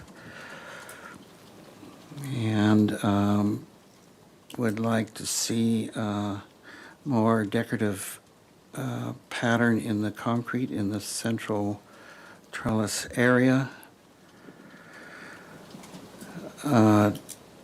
Would like to see the most, we understand that the pool trellises need to be portable, but would like to see the option, the manufacturer's option for the most traditional looking design. And that the seat walls should have a little bit more detailing as far as shadow line or molding to have them a bit more traditional and less austere as indicated. Did I miss anything? You're good. Okay, so do I have a seconder? Oh, we have to do compatibility analysis. So we find the project compatible with the, compliant with the findings, that it is consistent with the guidelines applicable to the location of the project, with the caveat that we will see more, well, we're making it now, aren't we? So yes, so with the caveat that we will see a little bit more traditional design in some of the features. And number two, it's compatible with our architectural character of the city and the neighborhood for the same reason. Number three, it is appropriate size, mass, bulk, height, and scale, given that the buildings are of modest size and scattered throughout the area. There are no adjacent landmarks or historic is that not correct? Do we have historic items that we need to mention? You've probably gone through that. On site, none are designated.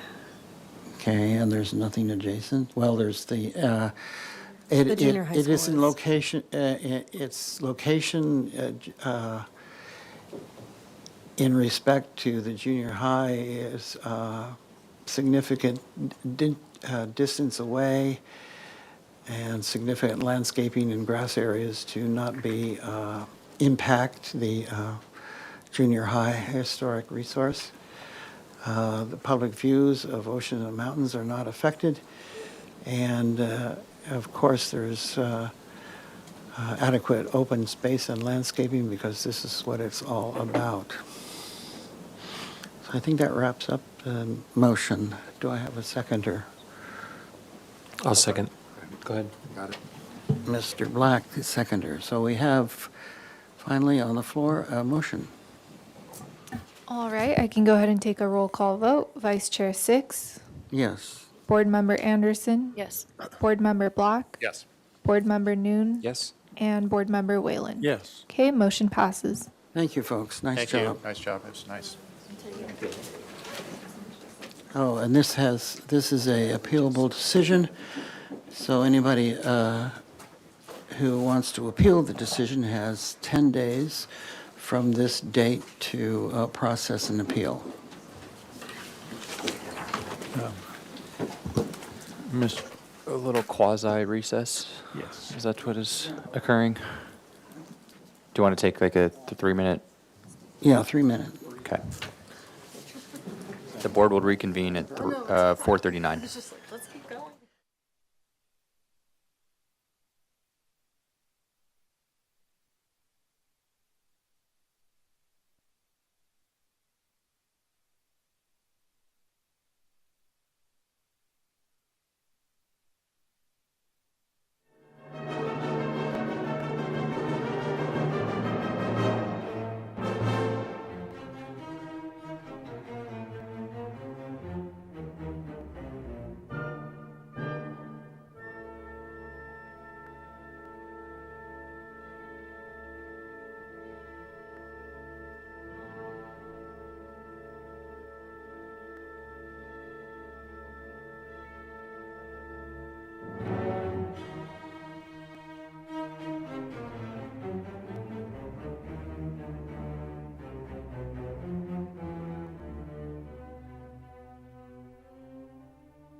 reopen the Architectural Board of Review for March 20th and go on to the next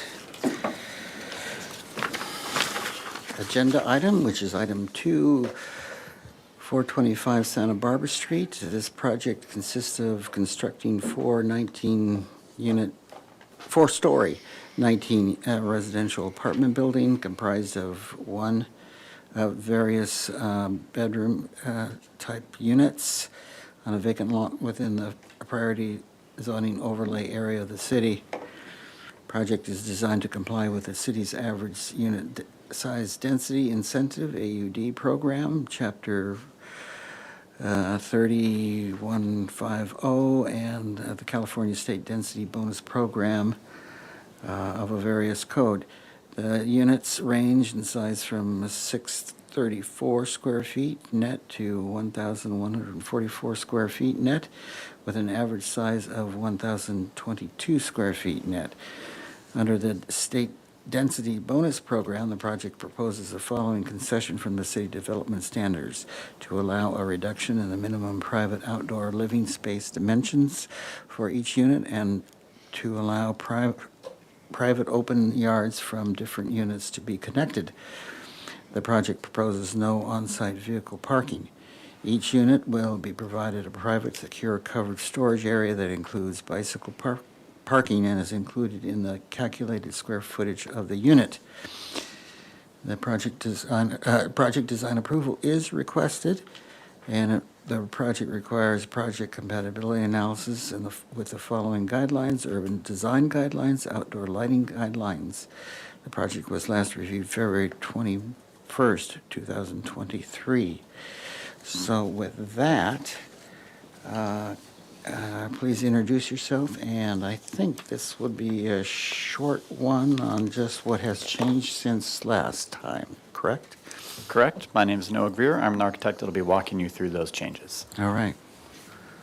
And what's your name, sir? Jared Gorin, Vanguard Planning, and I'm a land use planner. Thank you. Since we were here a month ago, I'm happy to say we have been able to make a number of large, or significant, I should say, changes to the building, including reducing the footprint and reducing the height of the structure.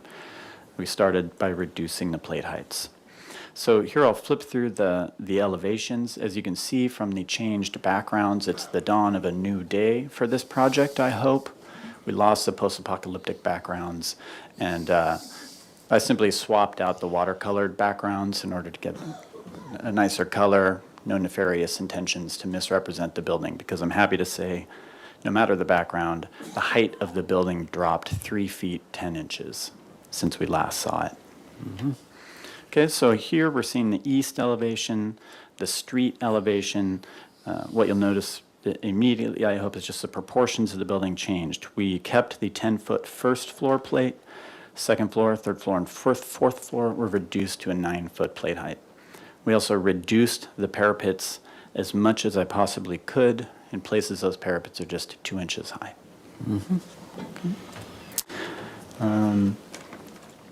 You will notice in the elevation below, the currently proposed elevation, I've also, at your board's request, approximated landscaping based on the updated landscape plan. I hope you'll find that helpful as we talk through the project. You mean that shadow in front? There are 2 large creepy shadows in front of the building, indicating the 2 very large existing street trees. Mm-hmm. But yes, at the base of the structure around, we have a mix of anything from decorative succulents to larger plantings to trees, I'm happy to say, on the north and south side that we'll see. Good. Okay. I would like to point out one change here at the top right above the balconies. At the earlier example, you see a section of 4th floor above those balconies. That was not, in fact, deleted. That is still a part of the building. That was simply my mistake. So I'll make that perfectly clear by showing that in the floor plans and the hardline elevations.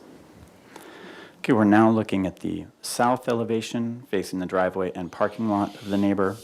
You'll notice the proportions changed of the building, also a bit of the wood trellises, and we're proposing a steel troweled stucco bullnose finish around the building.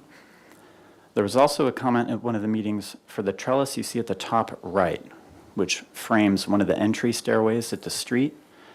that was enlarged in order to better mate with the scale of the structure, in my opinion at least. You'll also notice the wood that was used as guardrails at the balconies. That at one point was very much an open wood, and then it was closed. At this point, I'm proposing a horizontal. Once the building changed proportions, I felt like it was a nice way to bring the warmth of wood into the building by using horizontal wood guardrails. Ah, yes. And so I may zoom in on them later as we work our way through. Okay, the west elevation from the neighboring parking lot.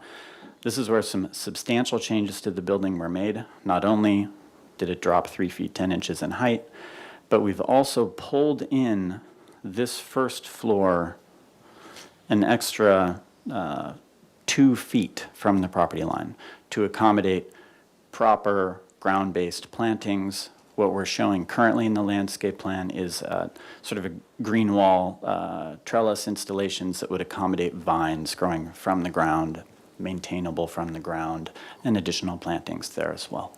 Great.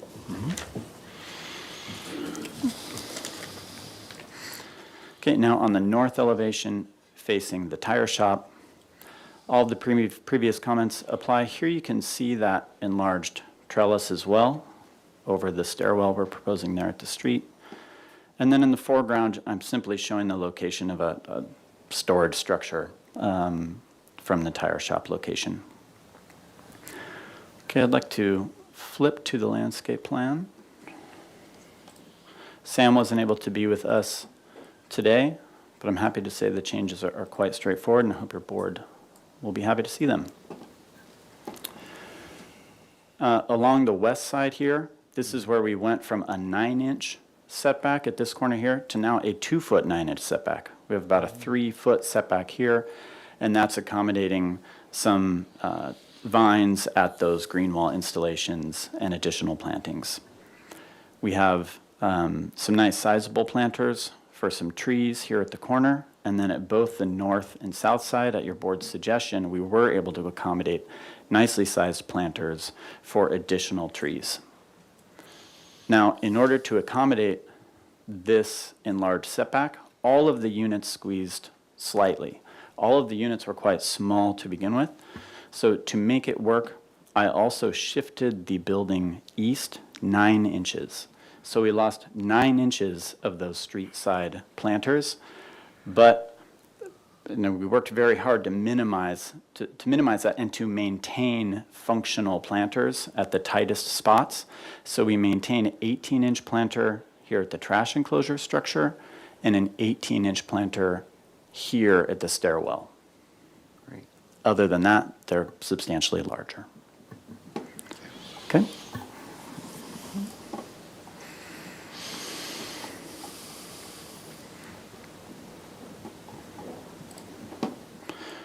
Okay, I think we've seen everything we need to in the site plan. I want to clarify that portion of the building that was missed in my hand rendering. It was late. And that's, we're seeing here the 3rd and 4th floors. So at the 3rd floor, here's where we have the balcony and the wall of the unit behind. Once we step up to the 4th floor, the wall of the unit behind is here, and we stepped back that 4th floor piece. And so it's just this little skinny piece that's missing from that street elevation, and there's a little sliver of the building that sticks down. This used to be a much smaller setback, and I should point out we also increased the setback from the property line there substantially by almost 2 feet. Okay, with that, I'll hand it off to Jared.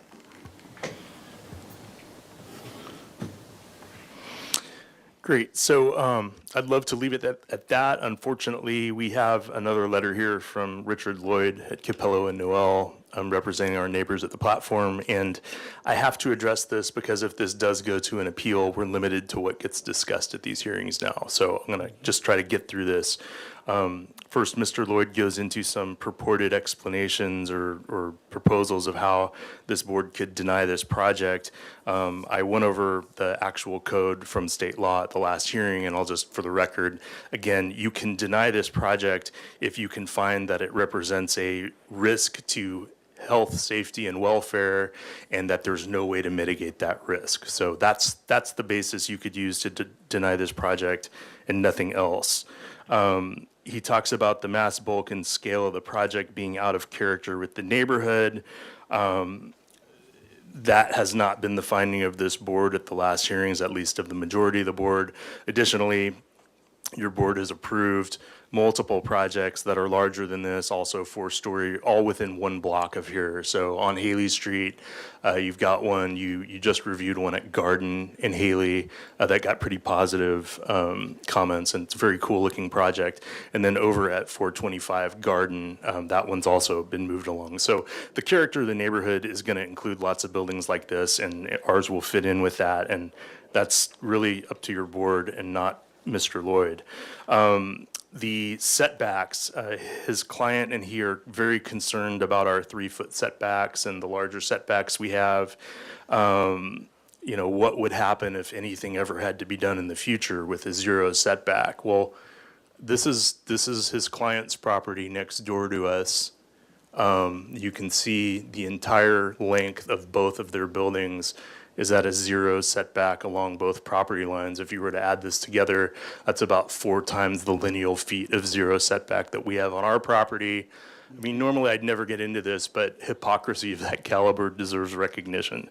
The lack of on-site parking and the city council's absurd 0 minimum parking requirement, that's the parking requirement. We're consistent with it. Your board doesn't generally get into that, and we shouldn't on this project. It's not our purview, yeah. Yeah, it's outside the purview.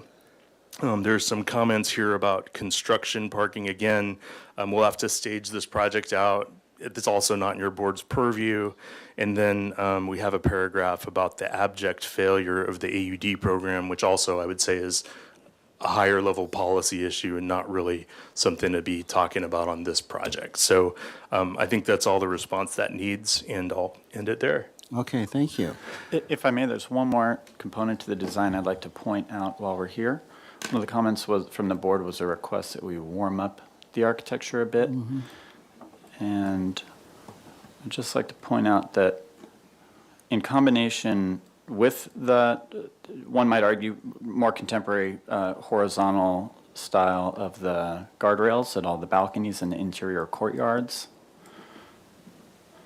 I also quite like the idea of bringing a bit of the hand into the steel itself, and perhaps having something like a wavy, hand wrought iron guardrail framing the entry. Okay, very good. So is that the end of your? Thank you, it is. Thank you for your brevity. So with that, I will open up public comment. Yes, thank you, Vice Chair and board members. So I'll go ahead and start with in-person public comment. So if there's anyone in the public that wishes to speak on this item, please go ahead and fill out a speaker slip by the back door and bring it to me. But at this time, I don't have any requests to speak, so I'll move to virtual public comment. So I do see one hand raised from Richard Lloyd. I'm going to go ahead and send you an unmute request, and you will have 2 minutes to speak.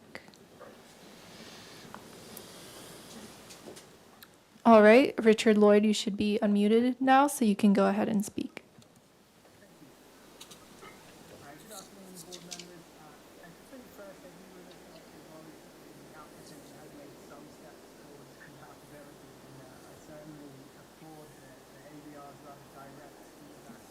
Meeting that I think led to that. I also confess to being a little fascinated about how the ABR will respond when it made abundantly clear that it would not approve a project with over 9-foot plate heights, and then for applicant to come back with 9-foot 1-inch plates, which seems to be for no other reason than daring the ABR to follow through with its prior comments. Moving through, I won't go over the concerns in the letter, as I appreciate the applicant reading those into the record, but the ABR is well aware of our concerns about the mass, bulk, and scale, the impact on the parking, and we just simply reiterate those concerns as well as the disappointment at any real efforts to mitigate them.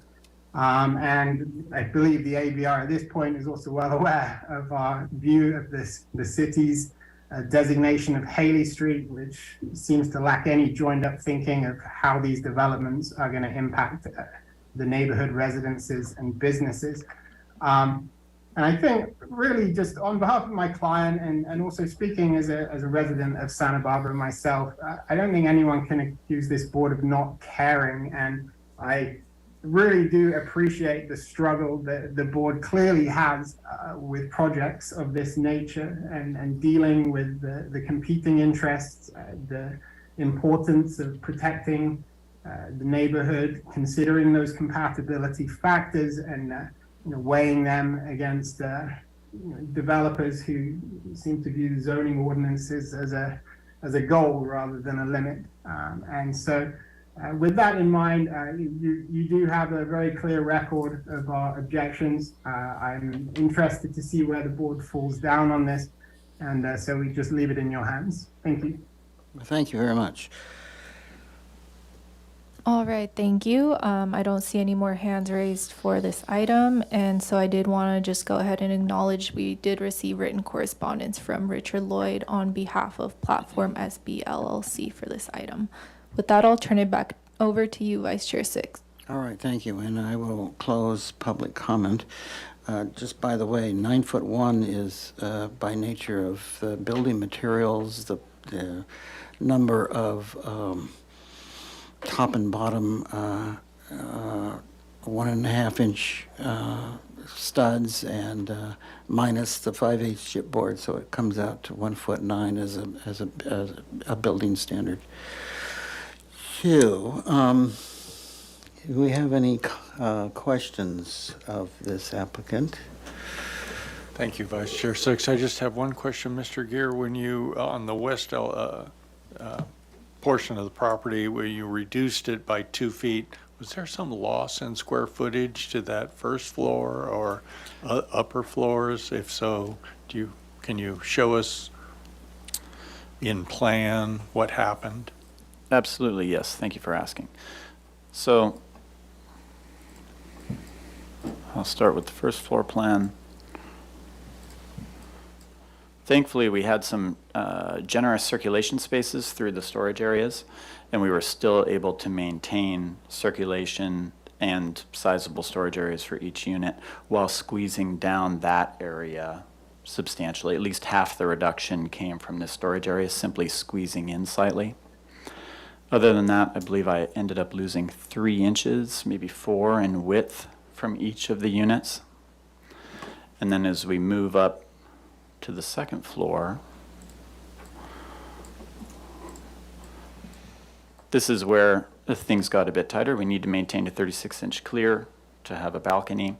And so these units also all the units squeezed in those 3 to 4 inches, including these end units, which squeeze in a couple additional inches to ensure these balconies were still working. Thank you. I appreciate the squozing. That's all I have. All right, Mr. Noon? No questions. Mr. Black? None for me either. Ms. Anderson, excuse me. Yes, I had a question on the elevations. Are you proposing any reveals in the plaster?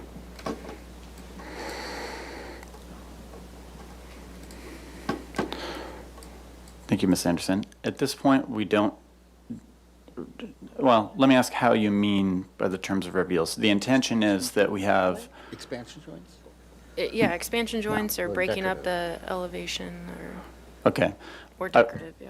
I would say the intention was to really just use the knocked-in windows and other openings and the basic masses themselves to provide sufficient variation in the mass appropriate to the style.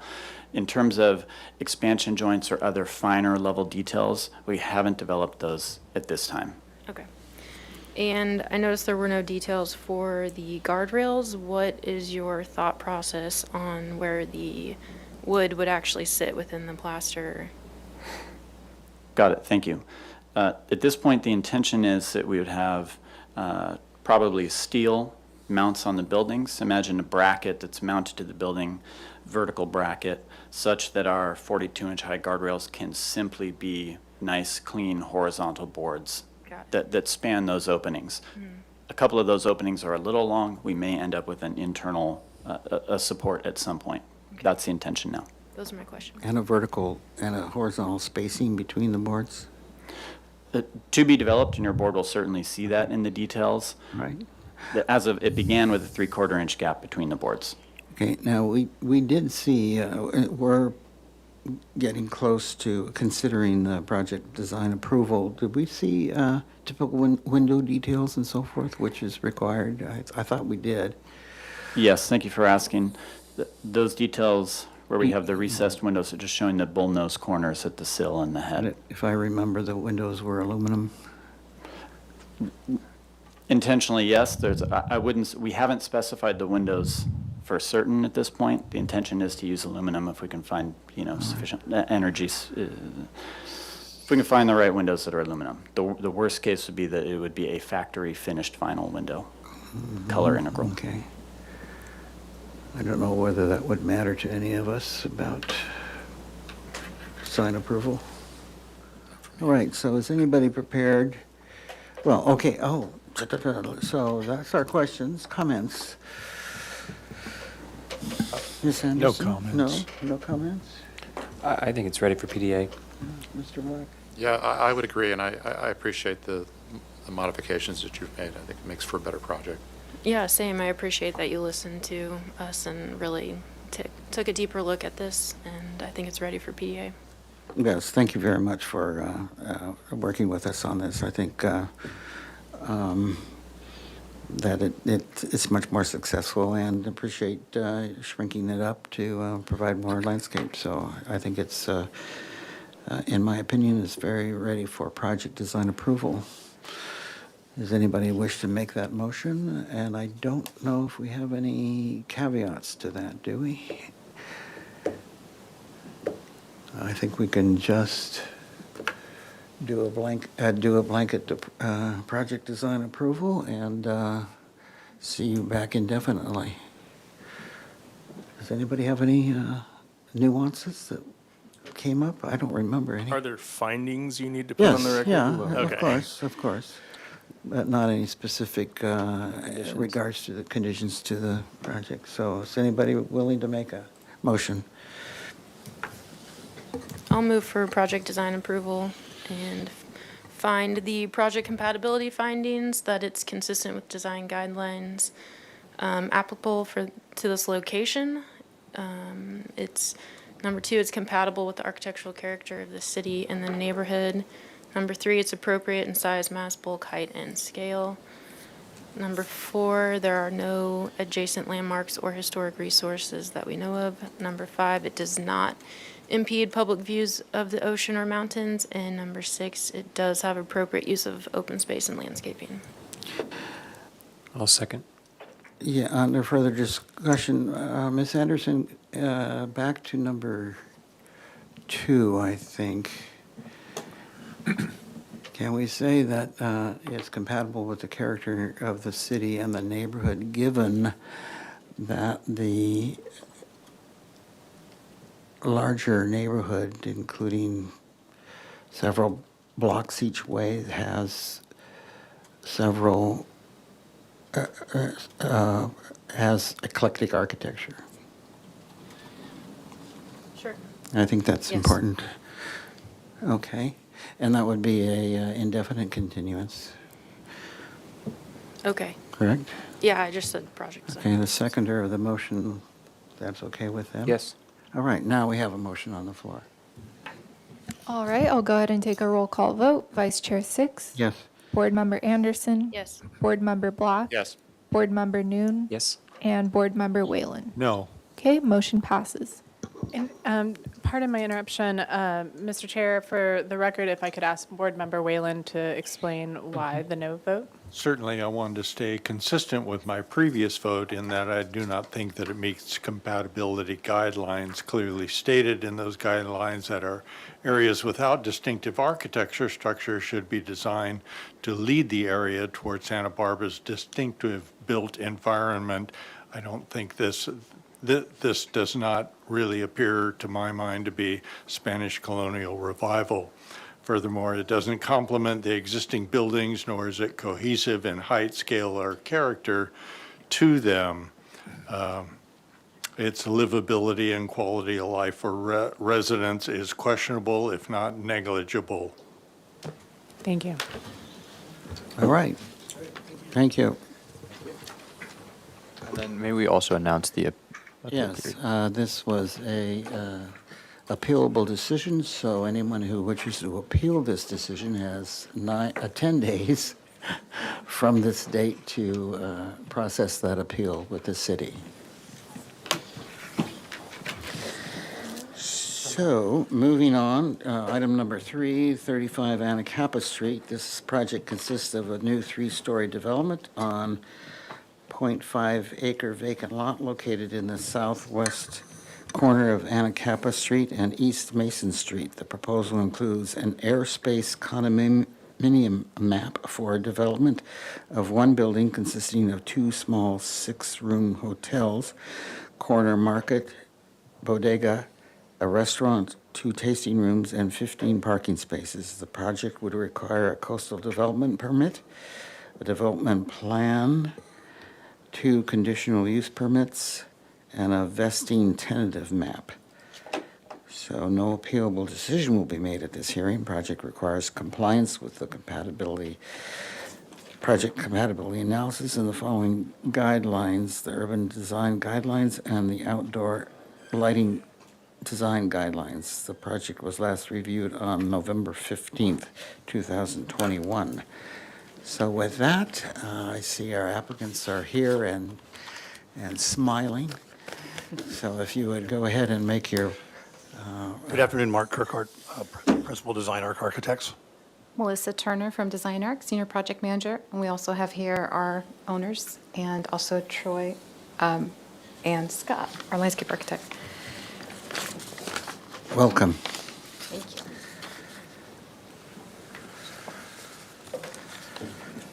Should we go ahead? So this board saw a version of this project quite some time ago. It's gone through some evolution, so we're really not going to read through your list of positive comments from the previous project. We're just going to hope that we can get positive comments for this one. Nor the negative comments. And I can just say that the ownership did take heed to one of the comments that was made, and it was, of course, always one of our concerns, which was the previous project had quite a bit of commercial activity on the second floor, and we had gone to a lot of trouble to try to encourage people to get up to that second level, but they've done some market research, and we've made a fairly substantial revision in that regard. So the project is very similar in massing to what you saw last time. It's 3 stories. It's a total of about 15,700 square feet of space total. The program is now such that we have on the ground floor, this is the view from Anacapa Street. Can you go to the ground floor plan?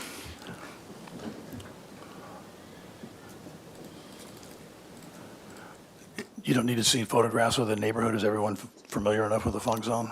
We have them here if you need them, but Everybody's okay with that, yeah? yeah, hope so.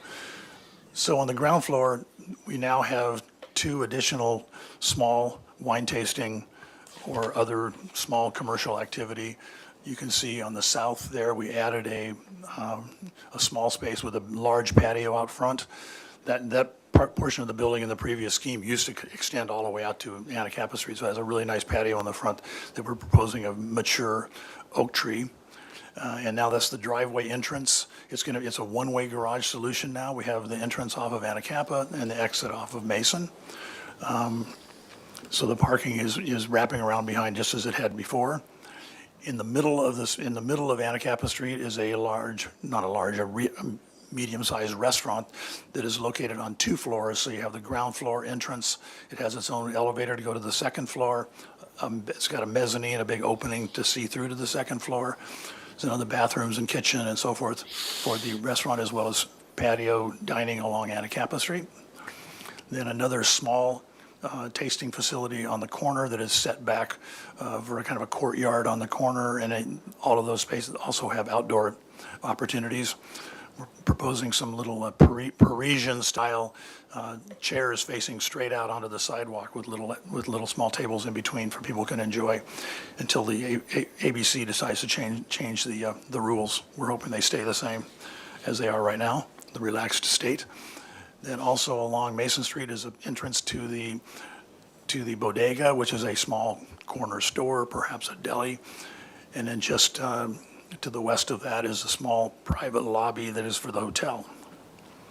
And it also has then a little lobby off of the parking garage as well, that you can go into that space to get up to the upper floor. So now the second floor is a small portion of the restaurant and bar, and it is available now to be able to serve to the deck on this level, which is basically private for the hotel guests.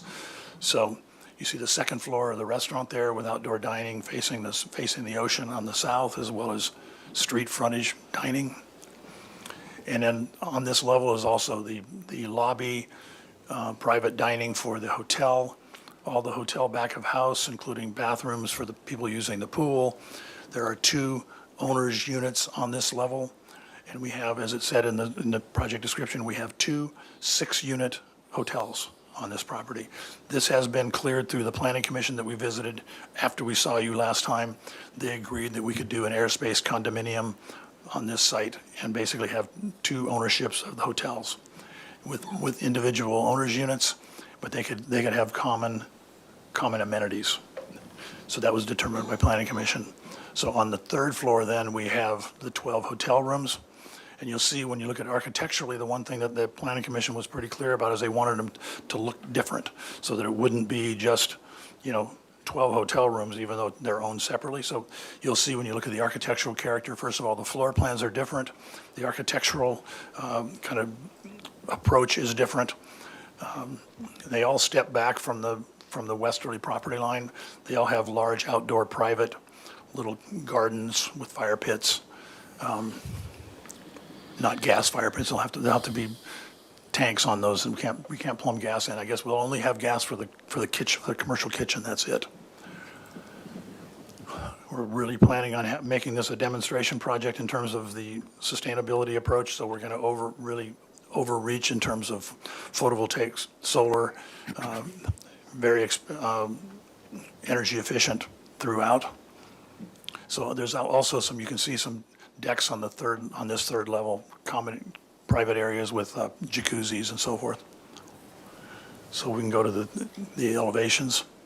So our approach, similar to what you saw last time, is to do a combination of gabled elements, sort of reflecting the corrugated metal warehouses that are down in this area. So we'd use a pre-weathered corrugated metal.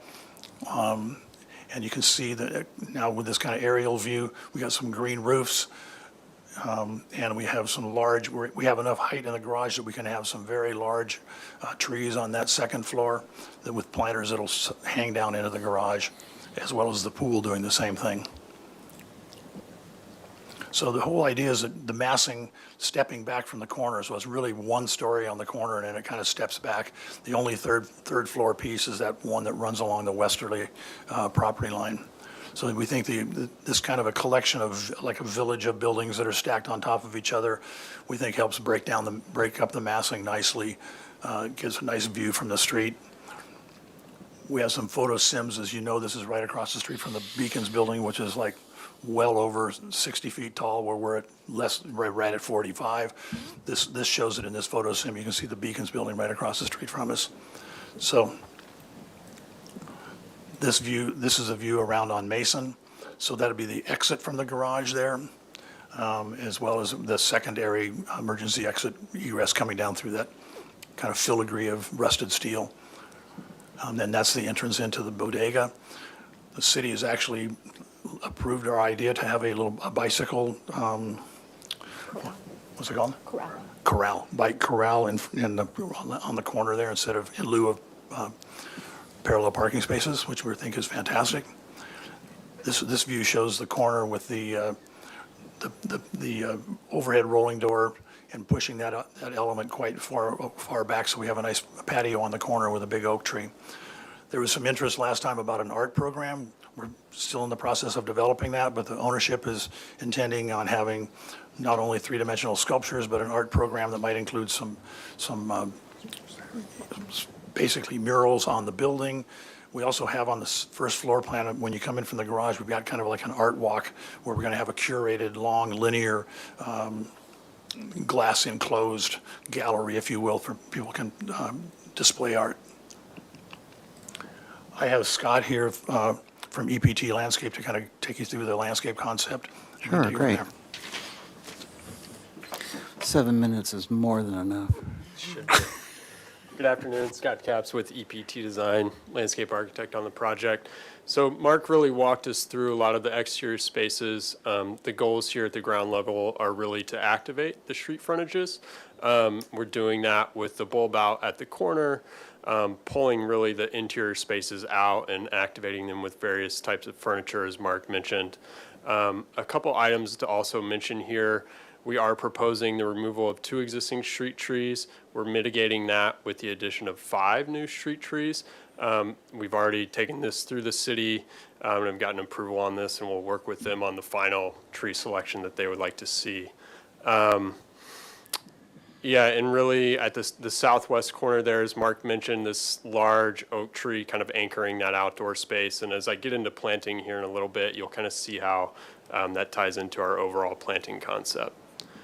Moving up to the second level, starting at that northwest corner, northeast corner, we have an outdoor lounge area. Want to highlight the use of that number 11, the green roof, really providing this green foreground to the great mountain view out to the north. As you move into more of the internal courtyard, we have this alley of olive trees, really kind of anchoring that central space. And then around the pool and spa, using some prefab planters on the edges to kind of green up the edges, but also being mindful of that view out towards the water. Moving up to the roof deck, as Mark mentioned, we're really providing some outdoor private gardens for the units. You know, these are really just outdoor lounge areas. We could look at using fire pits or some kind of green wall as a feature within the spaces. Similar to the second level over by the spa, incorporating some green roofs really as a foreground out to the mountain views. Similar over on the south side, we have this kind of balcony space with some lounge furniture, taking advantage of the view out to the water. And the roof plan just highlighting the solar panels as well as another layer of green roof. Just kind of quickly touching on our planting concept, we really looked at the building in terms of layers as Mark presented and kind of how can we tie that into our planting concept. And so we're really taking inspiration from kind of looking at how one would move through the different plant communities of Santa Barbara as you move up in elevation. So I think we can go to the next image, and this bottom row kind of capturing this idea of the lower elevation oak flats, again, kind of anchoring the building with this large, beautiful oak specimen. It'd be a combination of ornamental, drought-tolerant, regionally appropriate plants throughout the ground level. As one moves up to the second level, it gets a bit more refined. This idea of the grove, those 3 olive trees I pointed out. And then as you move up to that upper level, just creating a very calm, relaxing environment against the units. And then in the upper right there, you see some images of the green roofs. These are just a little bit more technical. I don't think we need to spend time on these. And we can end on this last slide. Coordination with the team and our civil engineers starting to think about stormwater management. The light blue areas indicate areas where we're proposing permeable surfacing, and the dark blue would be what we're calling stormwater features. Essentially, they're raised planters that would capture and retain stormwater. All right. Is that it? That's it. All right. Anything else you would like to say? Open for questions. Okay, you're open for questions. We'll reserve our Okay. time for any additional comments. You don't need to do that, but thank you for your presentation, Thank you. beautiful presentation. So with that, I will open public comment. Yes, thank you, Vice Chair Six and board members. So I'll go ahead and start with in-person public comment. So if anyone in the room wishes to speak on this item, as a reminder, please fill out a speaker slip by the back door and bring it to me. But I do have one request to speak here from Brittany Sajic. If you'd like to come up to the podium, you'll have 2 minutes. Thank you. The development proposed at 35 Anacapa Street is just another massive luxury development coming into Funkstone to capitalize on Thank you. To capitalize on the neighborhood without adding any value in return. This is a thriving neighborhood of local small businesses, artists, and fishermen. The hard-earned effort of these people are why the Funk Zone is the most visited tourist destination of the city in Santa Barbara. The massive bulk, scale, and size of the development as proposed today threatens the fragile Funk Zone ecosystem it intends to prey upon. The city of Santa Barbara should be a lot more concerned about the disruption of sustainable local business in favor of yet another massive investment property promising luxury tourism of the Funk Zone with nightly average rates exceeding most Santa Barbara residents' monthly rent. Hotel bed revenue is expected to exceed county projections by $2.2 million this year. We do not need another luxury hotel. We need affordable housing for the workers of the Funk Zone and a grocery store. To our knowledge, as an organization, Keep the Funk, there has been zero effort from this project to hear the needs of its neighbors it will impact. Both ocean and public views and the mass and scale need sincere consideration from this board. We ask the ABR to consider story polls and further view obstruction studies. We ask the developers to scale it back and start working with the neighbors we choose to seek mutual benefit from the community. We ask the developers to scale it back and start working with your neighbors to seek mutual benefit from the community you intend to capitalize on. Thank you. Thank you. All right, that's all I have for in-person public comment, so I'll move to Zoom public comment. If anyone joining by Zoom would like to speak on this item, please go ahead and raise your hand to indicate that you would like to speak, and I will call on you. All right, I don't see anyone joining by Zoom that wishes to speak, and we did not receive any written correspondence, so with that, I'll turn it over back to you, Vice Chair Six. Okay, with that, I will close public comment, and first I have a few questions for staff before we go into individual questions. So this went to Planning Commission, correct? Vice Chair Six, yes, it did. And was the idea of, and all these requirements for a coastal development permit, development plan, tentative map, it's all been sorted out and okayed and Pretty much what they beyond did our is- concern? Yeah, when they went to Planning Commission, they had a couple different options to look at, the subdivision or lot line, I think a lot split, I can't recall, but they came back with positive comments to move forward in this direction. Okay, so generally, the Planning Commission blessed the uses and the combination of thereof, correct? Yes, especially having the two small hotels. Okay, and was there any discussion at Planning Commission about story poles? That did not come up. Did not come up, all right.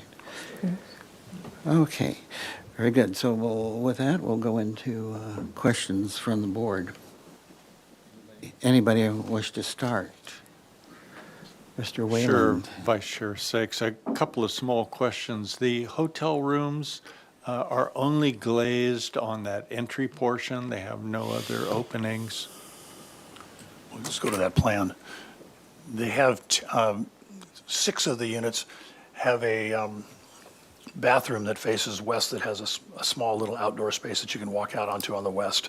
But other than that, there's no glazing right on the property line. Right, and then related to that, could you run through the process of how one would arrive and check in or whatever in your hotel room? Sure.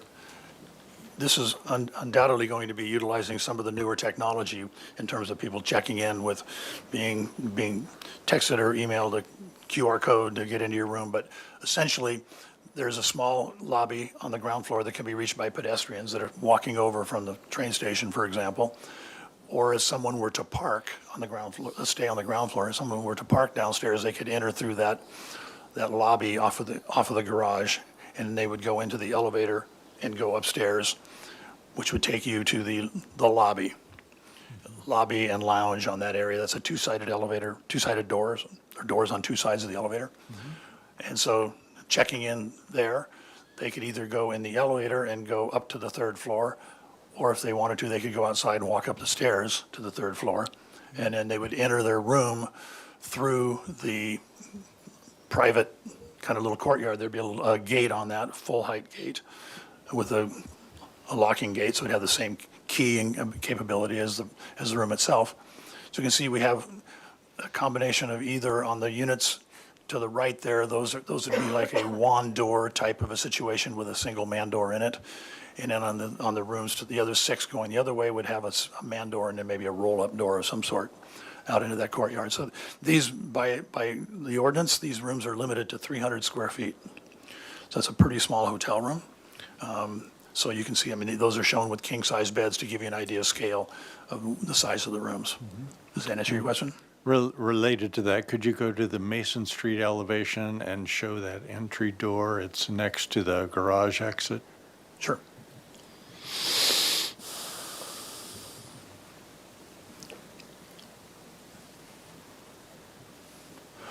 So we're thinking that this is, that the stair would be an open stair, would qualify code-wise as an open stair. So we're thinking it would be a decorative filigree of steel or some other metal that would match the guardrail and the door, the exit. There's a gate, a security gate on the garage as well. So a tenant could come, a person could come from down, walking around in the funk zone and decide to enter a door there and actually walk upstairs to the second floor if they chose not to go in through the lobby. Sorry, thank you, that I understand. So the lobby door is to the left there, the glazed? Correct, that's yes. that's the All entrance right. into the. Thank you for that clarification. That's all I have. All right, thank you, Mr. Whalen. Mr. Noon? No questions. Mr. Black? Could you just talk generally about architectural style and why this works for the funk zone in your mind as the architect? Well, I kind of alluded to that briefly when I started out with the presentation, but the idea was to break down the massing into small bite-sized pieces as opposed to looking like one big massive building, and to have the corrugated metal gable shapes to be reminiscent of what is pretty prevalent down in the funk zone, corrugated metal gable-ended buildings.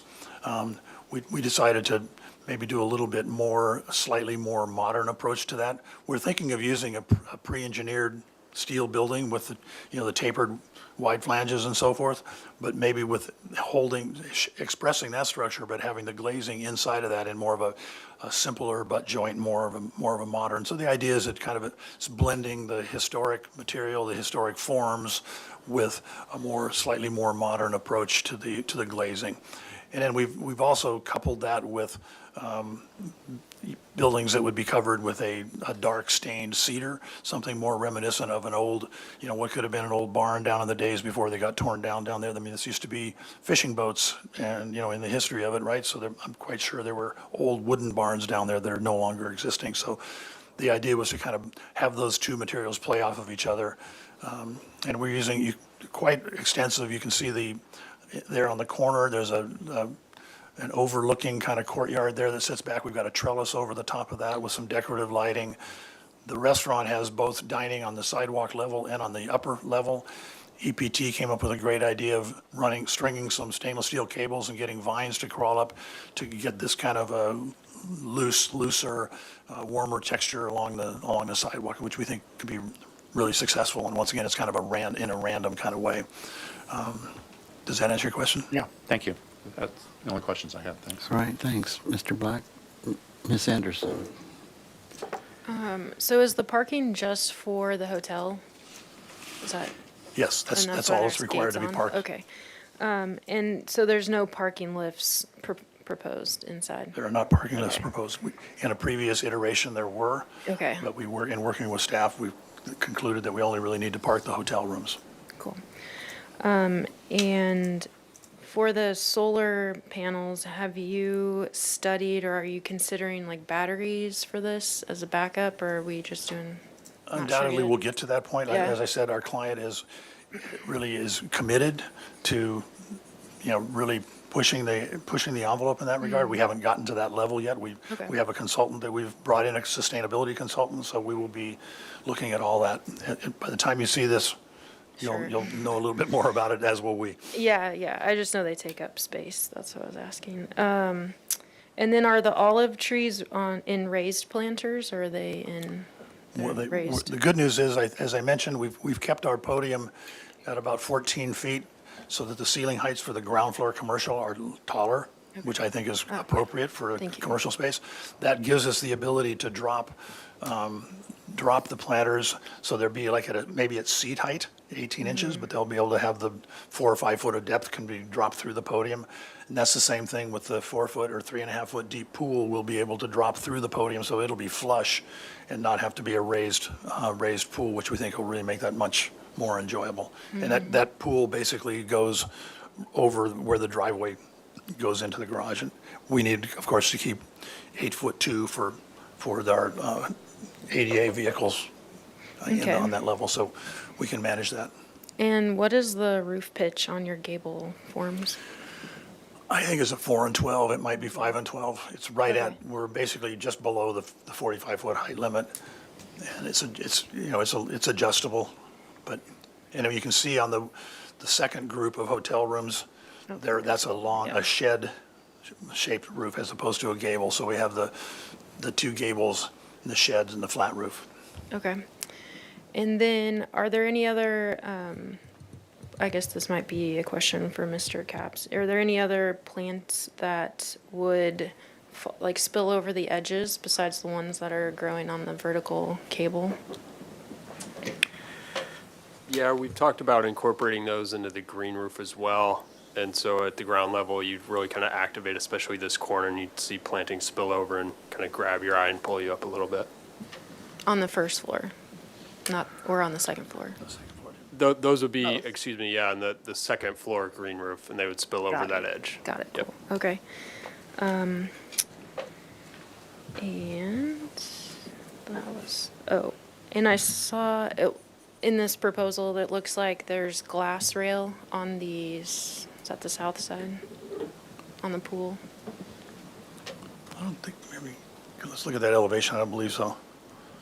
We might, I think around that right jacuzzi, there. around that second Yeah, spa that that's raised, we have some glass, but it has planting on the outside of it. Okay. So it's intended to be kind of a windbreak, but that gets us up to the required 3.5 feet, but we have a planter on the outboard of that, so it kind of softens it. Yeah, it's intended to be a slight windbreak.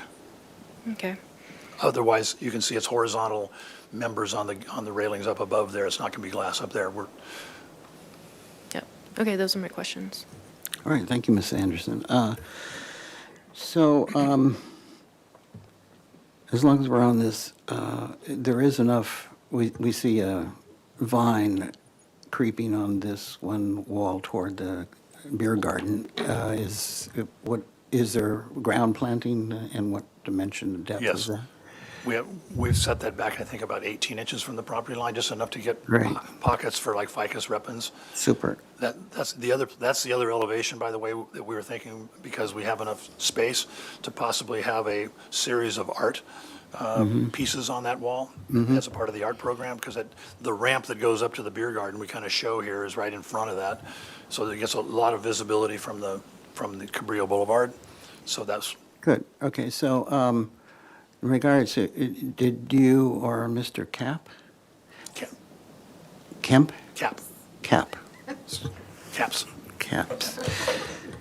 Have a conversation with the city on the street tree. I look at the existing tree that's to be protected, and it looks It's a magnolia. wimpy. Was there any discussion on more significant street trees that would complement the bulk of the size of the project? Yeah, so we talked through that final selection. We didn't have a final direction, but right now it's an ironwood, and so it would kind of meet what you're just describing, have a bit more character. And as you can see, we're And bulk and height? yes.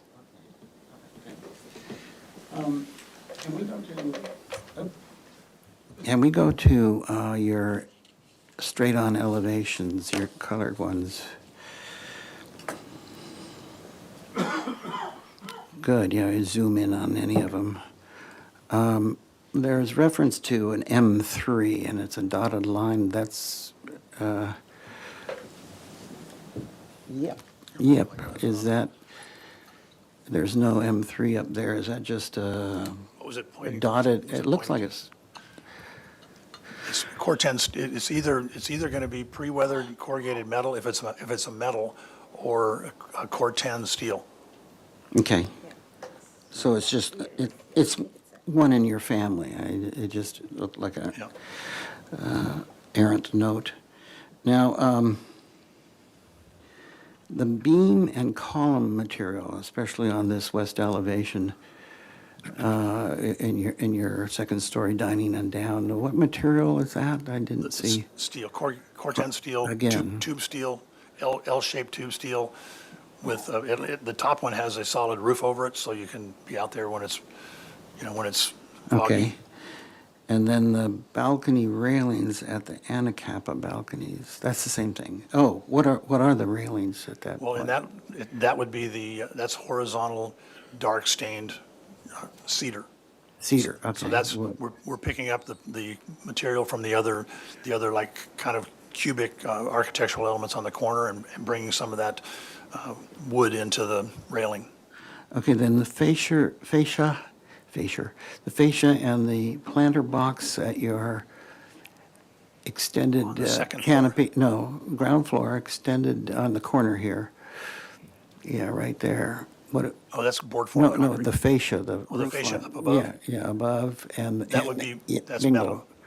That's still the Corten. Yeah, I think we're thinking there that would be a bonderized or otherwise as a natural metal, not Galvanized, bonderized? bonderized, where that's that kind of a soft gray color. It's not shiny, it's Yeah, bonderized, okay. yeah. All right. Or a zinc, kind of a zinc type color. And then I think we had concerns about the last design had plethora of, or abundance of soffit materials of wood. What are your soffits? So I think at this point that we're thinking the undersides of those soffits are wood, like a TNG cedar or something, stained, driftwood kind of color. We're really wanting to have the warmth of the wood to contrast with the, with the corrugated metal. I guess the concern has gone away because it's so reduced and used in a. We're not thinking much more. it's not plaster. Yes. It's not white plaster, Got it. for example.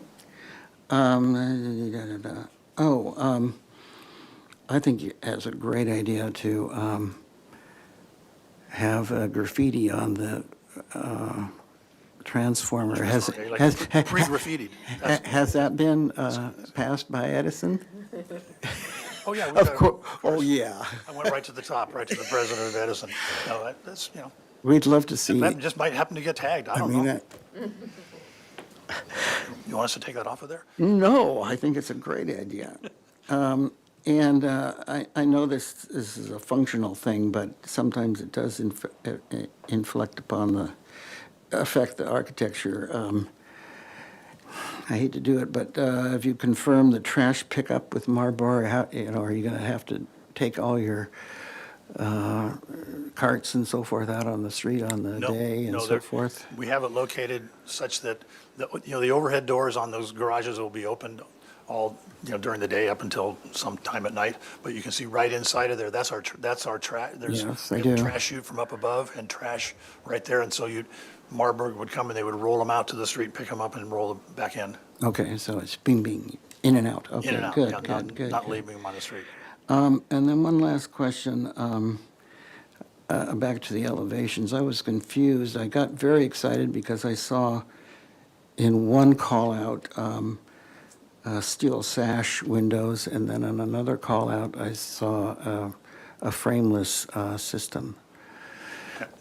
We actually we're considering 3 different systems for the Can you glass. go through the extent of each?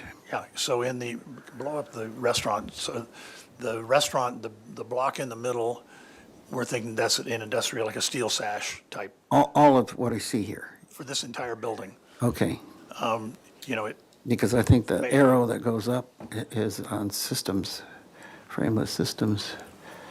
man, we're getting beat up on our labeling here. We'll be more careful Well, next time. All I have is the plans. So, and then. Yeah, okay, your intention is, da-da-da, The good. intention is a steel sash type industrial window in that restaurant building on the ground floor and the second floor. Okay. In the tasting room here on the south. Yeah. Would be like a roll-up garage door. Yep, okay. And then on the ends, then storefront type system on the bodega, like it would be maybe a front glazed Around the storefront, corner. kind of more of a, yeah. Oh, around that the is the corner. bodega, okay. Yeah, like there. That would be a standard storefront. Yeah, and then there might be some places where we're filling in the ends of the gables, like on the. On the let's look at second south store elevation. only? On the, On the south elevation, we're thinking of, like in the background there, yeah, this one right here. There's going to be some, that the end of that gable there might be filled in with a more frameless, if we can afford it, kind of a more frameless glass, so it's very, very transparent. yeah, and that's the only place where that frameless I think that's glass. the only place right now. Maybe below it, there's a bar in the lower restaurant that right behind the back bar, there might be Might frameless, be perpendicular to the street. perpendicular to the steel sash windows, yeah. Okay.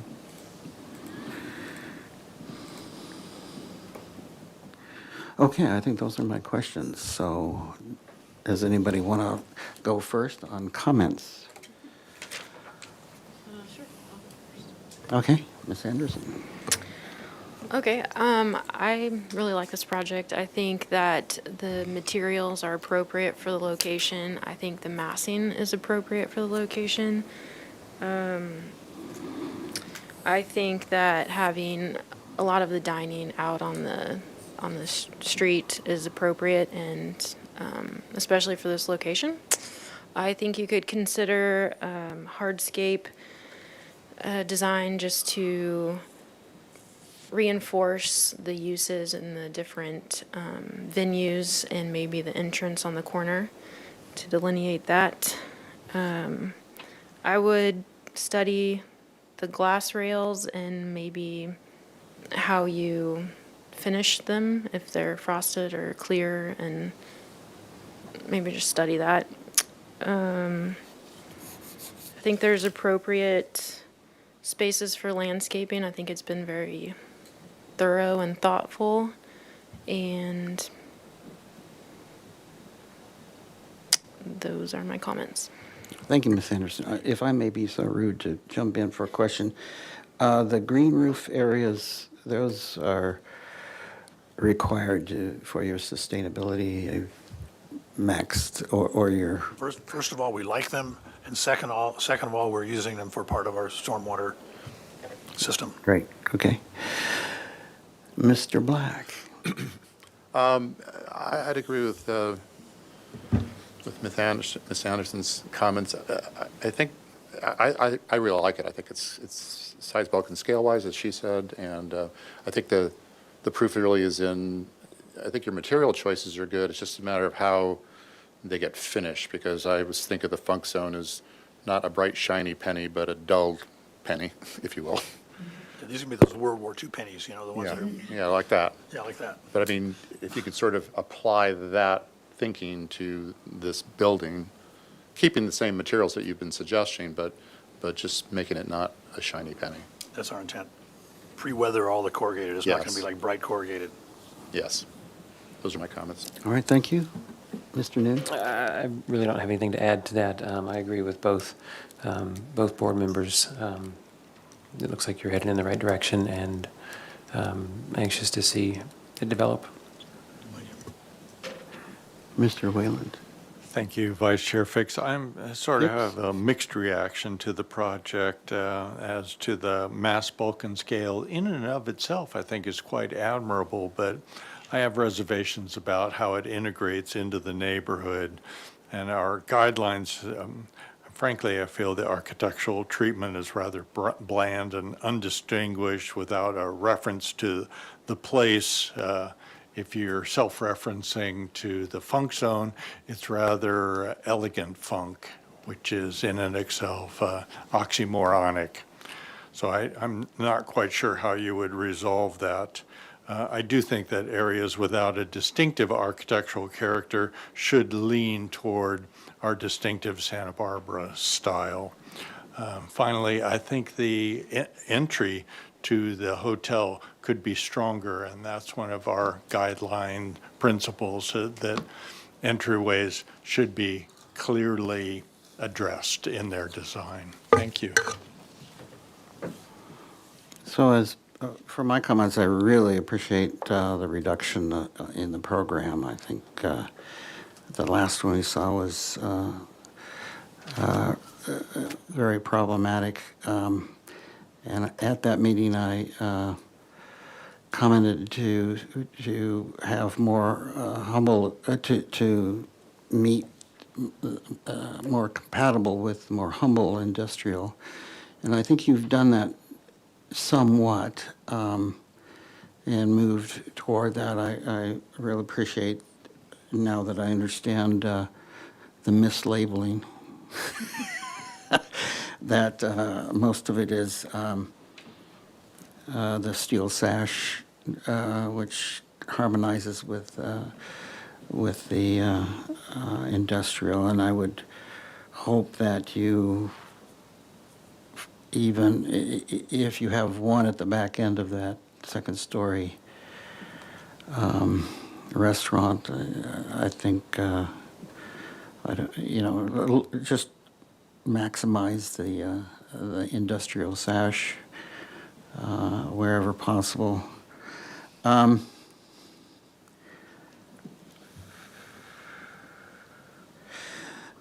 as far as the humble industrial, I think you have moved, but I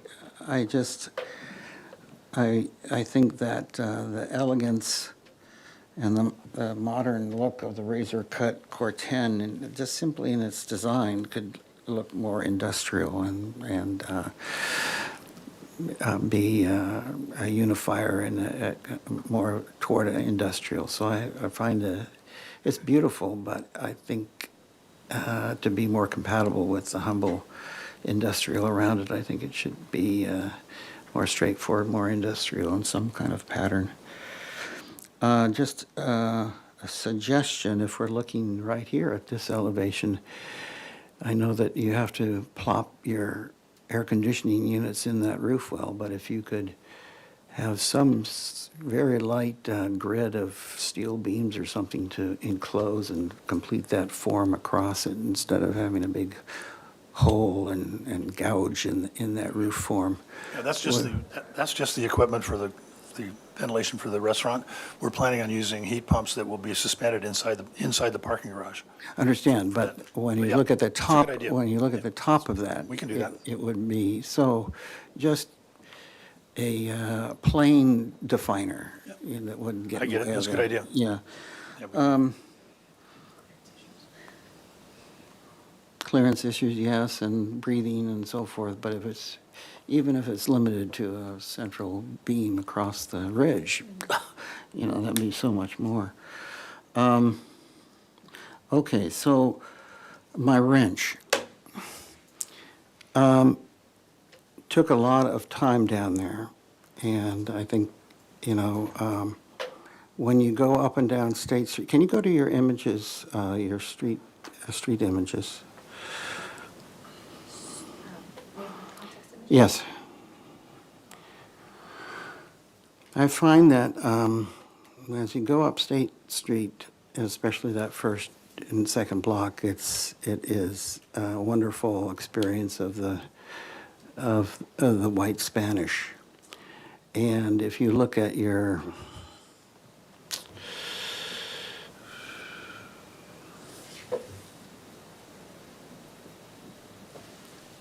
yes, the last row, second over, left to right, bingo, right?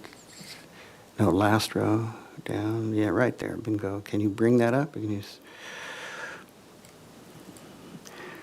see that's the Beacons building. And even though it's a half a block closer to State Street, it's a significant amount of visual from State Street, and especially when you're walking around and experiencing just outside, down the streets and so forth. And there's also other peaks through the, what's now the Blue Water Grill parking lot, and Paseo at the hotel there. I realize that, but I think that Beacon's building is successful and good math and a very large building, but it's white. And I'm concerned that that west elevation should be, you know, that this modern language of exposed block and wood and so forth, and Core 10 is going to leak into the experience up and down State Street. And I would like, for my own, to see that somehow. You're a very good architect and you have a eclectic, multifaceted building here. Could that west elevation and obviously the appropriate turns, the corners and where you stop and so forth, but could that west elevation be a white stucco or just limited just to white? You know, it could be white painted. Being that far away from from State Street, it could be that simply a white color, still maintain your details and so forth and your modern openings and so forth, but I don't know what the rest of the board feels, but I think this is an important issue. I don't want to see this precious experience of this first block of State Street be imposed upon by the modern architecture. And I would like to see Could you pull here. up a site plan? Could you show us the? I would like to see. I would like to hear other input on that. Do we have a stream view from that side? Yeah. We have a photo sim from that side. Maybe we could bring that up. Well, yeah, I've studied those. Like Yeah. where you're seeing the wood up there, maybe that could be white.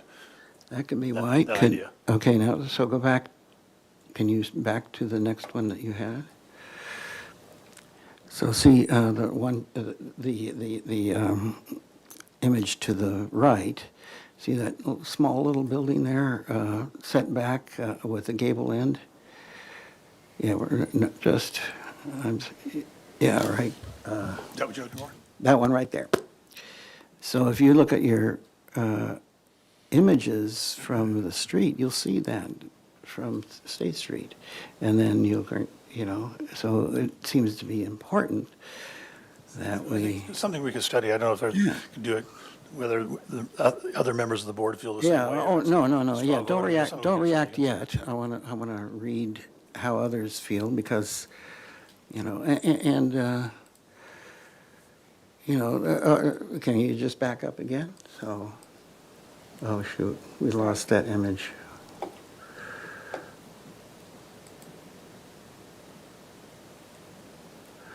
So yeah, so here's the, even though the Beacons building is forward or half a block, your project on that west elevation is going to be seen from, and that's the other leak point that I'm concerned about. It's going to be seen from State Street and the short walks through the entries to the hotels, et cetera, et cetera. So before we, what do other members think about this?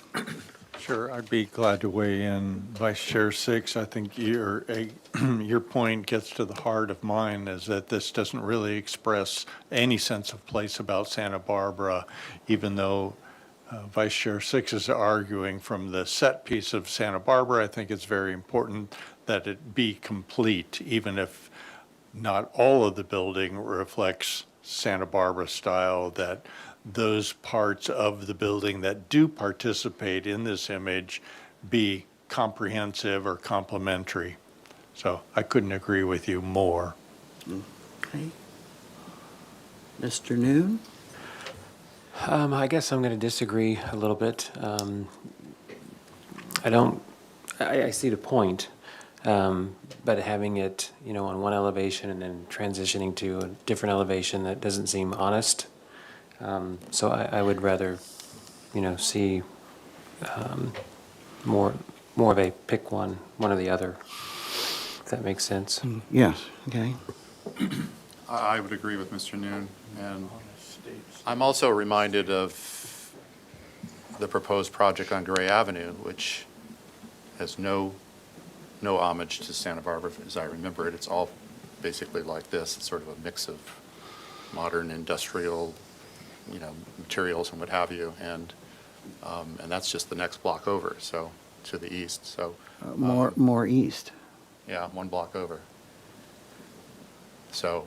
but more, well, okay. So I'm not, yeah, so my point being is I'm not as concerned about the issue. I mean, to me, the Funkstone is eclectic. I think the fact that it's going to look eclectic by not having that be white, I think it's not a detriment, in my mind, to the city or to the project.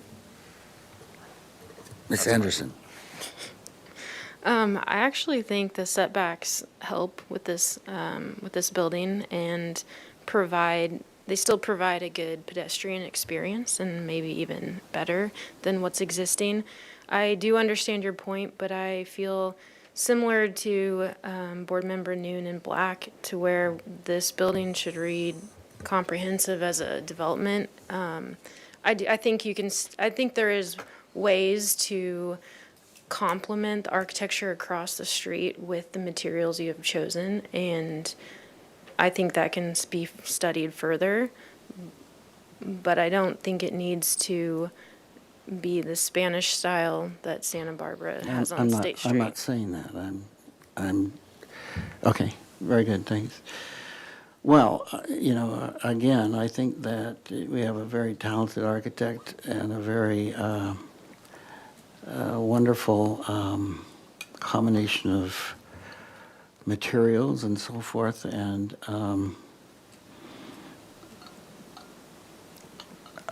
I would hope that he would, if the board decides the voting otherwise, that he would be sensitive to that and think about what that important vision and environment up and down that first set of blocks and on State Street is, and if you can find a tweak in your language that minimizes and softens that transition, because you do have a significant elevation there. All right, so I think I sense I don't think we need to do a straw vote. I think we have 3 and 2 on this. And, correct? Okay. I would say. All right, so where are we at here? We've done our comments. So make a motion. Just comments, I believe, before we go to planning commission. We need the project compatibility Yes, findings. okay. And continue preliminary, and then continue to the planning commission. We need to wrap up with a motion, no? Okay. So should I do that? I can attempt it. All right. Okay. We'll move for indefinite continuance To planning to commission. Planning Commission with the following comments. The board finds the I guess we'll do project compatibility findings. Okay.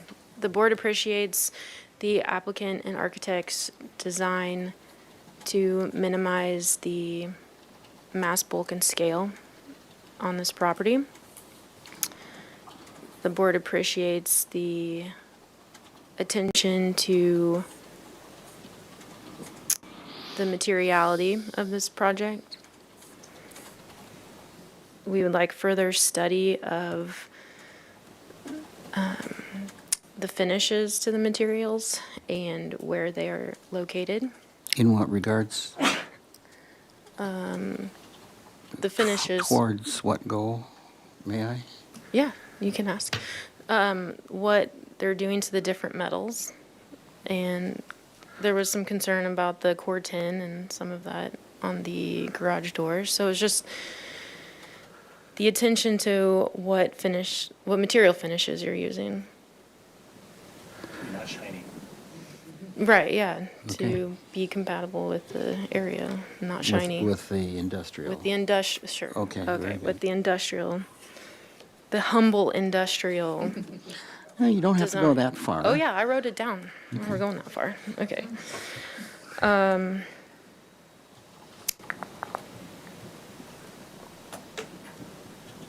Okay. You had a And- glass railing concern? Yeah, I mean, I think that, yes, and like further study of the finish of the glass railing and the exact location where it will be. Further study of the Corten material and if it's laser cut or what kind of pattern it has to reflect the industrial style. And the preliminary findings, we can,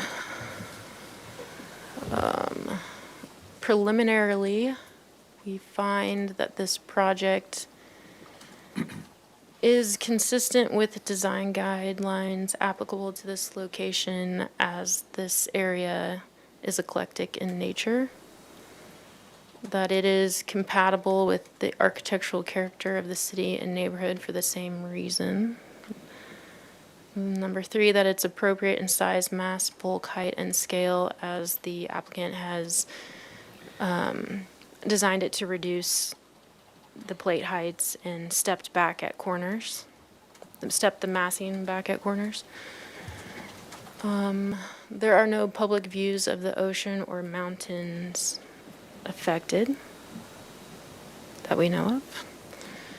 And there is appropriate use of open space and landscaping.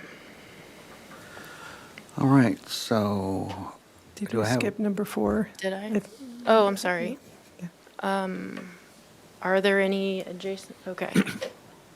Then there are no adjacent landmarks or historic resources. So. All right, do I have a seconder to that, mate? I'll second it. Okay, Mr. Black. Under discussion, could I just make a quick comment? Yes. I don't know whether this is appropriate at this stage of the game, certainly probably more appropriate after planning commission, but when you do come back with, because we have been talking about materials and how they might be dealt with, it'd be nice to see some samples. I mean, hard samples of Corten steel and painted surfaces and whatever it is you wanted. I think that would excite people. Would you like to add that to the motion? If you think it's appropriate at this stage, yes. Sure. Yes. Okay. Can we also add to your motion the study of the street tree to see if it's appropriate? No, we did. We decided it was. Excuse me. I'm sorry. Okay. Further discussion. Oh, I had it here. Shoot.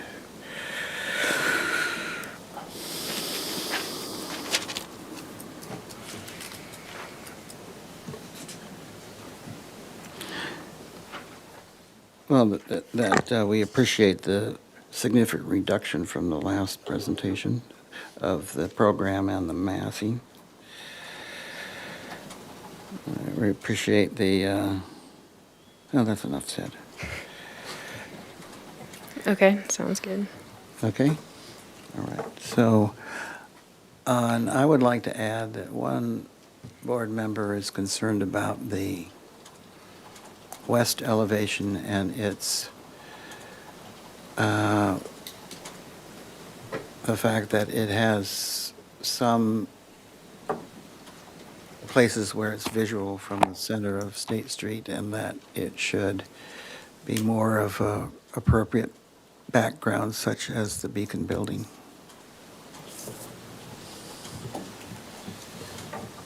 Is there 2 board members or 1 board member?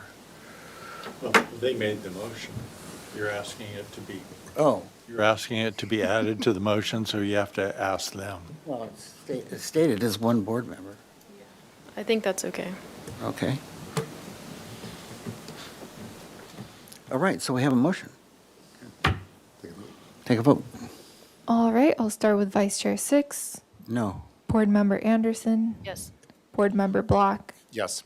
Board Member Newton, Yes. and Board Member Whalen. No. All right, motion passes.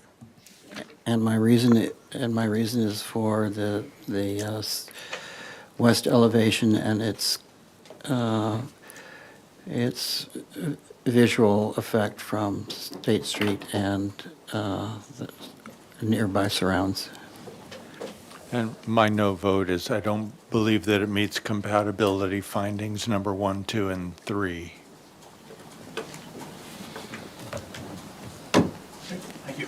Thank you. Okay.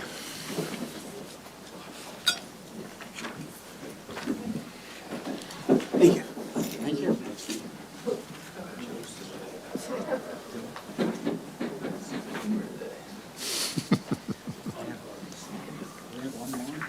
We do, but it's sort of small. Order the pizza well. We didn't make the pizza, did we? All right, so, does anybody need a break? I guess not. So let's go. I get some water. So moving on, our last, fourth and last item of the meeting is 2940 De La Vina Street. This is a proposal for improvements to existing site in single-story office building. Proposal includes demolition of existing canopy roof and columns and demolition of storage buildings. Proposal for a building addition, new patio, new fence and gate, parking spaces, and landscaping. This is here for request project design approval. Project requires compliance with the project compatibility findings and urban design guidelines. So with that, if you'd introduce yourselves and make your presentation, please. Guillermo Gonzalez, landscape architect, Blue Studio. Can you just press the button? It'll turn green. There you go. Guillermo Gonzalez from Landscape Architect, Blue Studio. It's on that, is it? Okay, thank you. Lisette Elenes, ERA Architect. And Jordan Bottenfield, general contractor and design consult. All right, so your presentation, please. So this is an existing building that we're keeping on the back there, the L-shaped building, and we are adding a building in front there, the one that you see there with the Z in the front. And this building is going to be basically attached to the existing building via a trellis that we have in the middle of those two areas. Yeah, let's go to the site plan. one, right? Yeah. Okay, so a little history before that. Yeah, let's look at that the was- context photographs. Yes, so Uh-huh. that was actually a fuel station at some point at the beginning. That was what it was built for. And if you see the photos on the next sheet, you'll see that large canopy there that's facing the Lavina. So that one, it's going to be completely removed. It's a really huge canopy that was used for fueling. The building that's in the back, the L-shaped building, is the one that we're keeping and we're remodeling. And you could see here, that's the previous one is just the existing and to be demolished site plan. This plan shows how we're keeping that L-shaped building and then the trellis that's in between the space and the addition of the building that's facing the street at 771 square feet.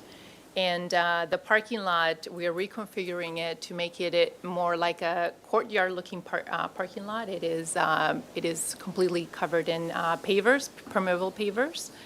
And we are creating more of a collaborative spaces for the building and for the user, which is Sia Group Real Estate Company, that Daniel Sia is the owner. He's here with us as well. And we're making it more, the architecture is more contemporary, more like modern materials. That's what we're using on the existing building, just trying to open it up with overhead doors with glass, and to provide more of a space where they can collaborate from interior and exterior of the space. And the new building is also a very simple design with storefront, but the storefront is more facing the parking lot, not so much the street. It's more enclosed to the street. Can we go to your elevations sure. as you Oh, yes. discuss the elevational aspects? So you can see here on the existing elevations, we're removing a lot of that siding that was there. And we are opening up those, the storefronts, we're removing the storefronts and opening them up for a more of a, more storefront glass. And So we are also. Can you go there? Yes. There you go. So here you will see that those overhead doors are in the office area. And that will be where it will open into this basically courtyard and open space where there's seating areas, and there's also a water feature there that Guillermo has designed and integrated into the space. You'll see also how they're in that elevation. If you go to I think it's elevation B, you'll see there how we're connecting the new building with the trellis and to the existing building, and just kind of like matching the materials from what we have in the new building and putting some of that as well on the existing building. Here's some of the renderings as well, showing the colors are more of a monochromatic gray looking colors, and using some metal as well for the roof right now is a shingle roof, and we're replacing that with standing seam metal roof.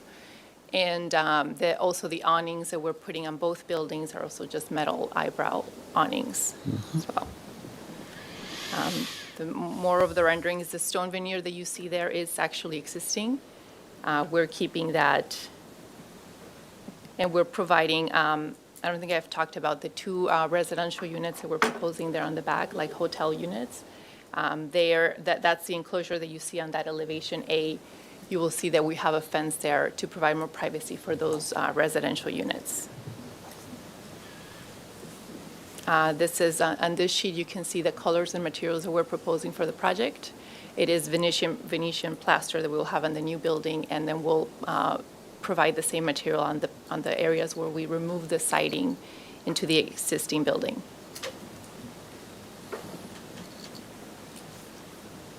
And Guillermo, if you want to talk about the landscape as well? Let's just move to the landscape then. Sure. Skip over civil. Okay. So these are the existing conditions from the photos on the top, showing the existing conditions from the street level. There is a couple of London plane trees that are not in best conditions, having been watered for a long time, and they're just in decay. And the existing structure kind of hides the mountain view behind, which is very attractive. So our intention is going from the street to the back of the property is to open up the views, the long views to the mountains. We're taking out those trees and replacing them with Mediterranean palms. We are providing a new landscape that is low to maintain a view side triangle and make it attractive. And we're screening the new wall behind with hedges along the wall. We're thinking of using perhaps little olive trees, little olive. And then as you come into a larger parking plaza. It's all permeable paving. We are removing a lot of the existing asphalt along the edges to bring up some landscape. And also, as it goes around on the south end of it, along here, we adding a buffer area, making it an outdoor space where users can walk out and work, and creating a buffer between the existing parking.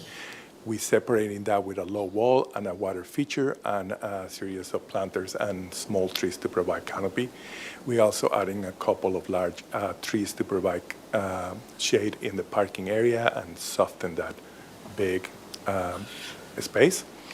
And when it comes to the space in between the two buildings, the new building and the old, we providing planting along the edge to create a nice soft transition. And we also adding some of the other features we adding is edible garden on the corner over here, and just palms and planting along this long facade. The wall is actually quite tall. It's about 7 feet tall, so we want to soften that. And there is a 2-story building right next door, 3-story building. So that's what so far we have. All right, thank you. And I would add just at the front, if you could just pull to the front elevation, the wall that we're proposing kind of at the front, that would be architectural board form. So those two walls, as it kind of meets over to our new structure, would be all architectural board form. I think Guillermo did a really good job trying to kind of flank the board form with like natural greenery and kind of like easing those edges and stuff. And then along the back of the building, kind of towards the back corner where the existing structure's at, those low walls would be architectural board form as well, horizontal in shape. But yeah, I think that covers it. All right, thank you for that a good presentation. So with that, we will open public comment. Mary? Yes, thank you, Vice Chair Six and board members. So at this time, if anyone wishes to speak in person, please fill out a speaker slip. However, I haven't received any, so I'll move to virtual public comment. If anyone joining by Zoom would like to speak on this item, please raise your hand and I will call on you. I don't see anyone wishing to speak via virtual public comment, and we did not receive any written correspondence, so I'll turn it over back to you. Thank you. With that, we will close public comment and bring it back to the board for questions. Anybody want to start? Anybody? I can start. Just a couple- Mr. Noon. Yeah, just a couple quick ones. Have you reviewed this with the powers that be, transportation, city, as far as the entrance gate location? And is that, are you going to have any trouble with, because of the operation, the queuing area, the distance that you need? Yeah, actually, we're required to have that gate to be open during business Okay. hours. So that's part of the plans. Okay. Anybody else? I guess I had just a quick question about that gate, because that's the thing I noticed first. But, so you have a gate for security at night is that the intention? Because I'm wondering why you even need a gate, but. Yes, it is for security, and it's also, it provides more of a sense of privacy for the residential units that we have in the back as well. Which there are, what, 2? There's 2 units, and I believe, they work after hours, so it will have more privacy for people that are working after hours as well. Okay, thank you. Yes, Anderson? Sure. You said you were removing a tree, right? And is that a street tree that you're removing? No, Okay. The trees are set up in the setback, and they're dying. I mean, the trees are dying now, so we're just getting rid of them. I meant, so some of these streets have required types of street trees that you're supposed to put on the property. I was just wondering. In the parkway. In the parkway, but they're in the setback. Got it, thank you. And then what is the material of the mechanical screen and what color is it? We were thinking it would be a vertical stained cedar with metal integrated with metal posts to match kind of the gate, and then also the back kind of the back screening for those residential units as well. Okay. And was there any consideration into adding a window in the new building on the street side? From the beginning of the project, De La Viña is a busy street, so they wanted more to have like an integrative building inside of what they have, instead of just visibility to the outside. Do you want to add to that? Yeah, I would just say we looked at it both ways, and being that it's a private business, we're trying to keep it from being, with the gate and everything, like being customer facing. So the thought was just kind of having more of a private environment, and then maybe utilizing that wall for some creative signage for the real estate company. Okay. And then the concrete wall is 8 feet tall, correct? Yes. Okay. And I guess in your opinion, how would this be compatible with the neighborhood? So the neighborhood, I think it is compatible in scale, even though it is an 8-foot fence. It is set back 10 feet from the property line, and so that makes it like 18 feet from the actual street. We still think that it seems high, but it does, because it's going to be open. We have that large gate that's going to be open during business hours, that it won't feel like, it's just a barrier between the building. Yeah, and I think for the project as a whole, I think on De La Viña is kind of it's a mixed bag of a lot of different architectural styles. Adjacent to us there, where you can see there on the left, there's kind of a more Spanish-styled roof, and immediately adjacent on the other side is a really tall, very modern building.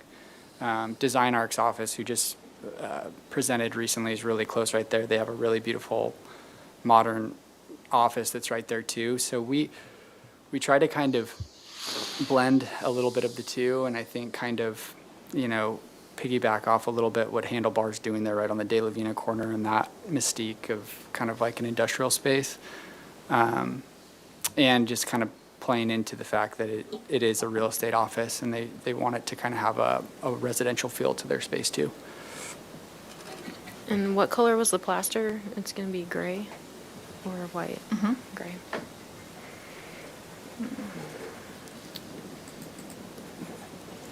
It's actually more of a white.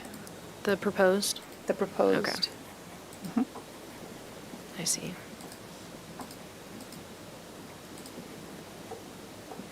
Okay. Yep, it is white, Venetian plaster. Okay, those are my questions. Okay, thanks. Ms. Anderson, does this require a transformer upgrade and a separate pad and box? No transformer. We do have electrical utilities that are on the outside patio where the meter section comes in on the patio of the one tenant, the one residential tenant. That's kind of separate. We planned on screening that off separately. Okay, so you from don't their need, outdoor area. you don't need another big Edison transformer, okay? And Ms. Anderson alluded to the roof screen materials. Can you locate that for me on the plans? So you can see it a little bit here on this rendering. So it's located on that side of the building only because that's where some of the mechanical equipment is for this building. Okay, very good. Okay, those are my questions. So we have comments. Mr. Vice Chair, a couple of Yeah. follow-up questions. Could you go to your photograph number 2?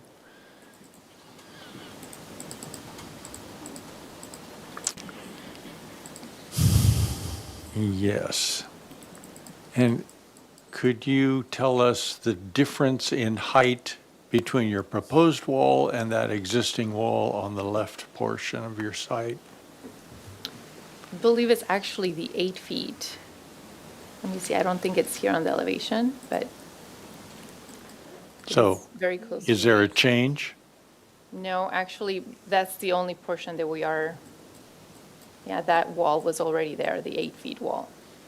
So the proposed wall is at 8 feet as the existing wall is. Very good.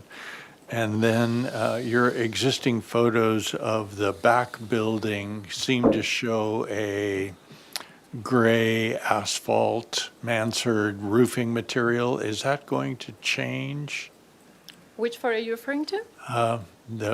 The mansard roof that's on number 10 there? If you- Yes. Does that roofing material change? Yes, And what does it change to? so that is going to change to metal seam standing roof.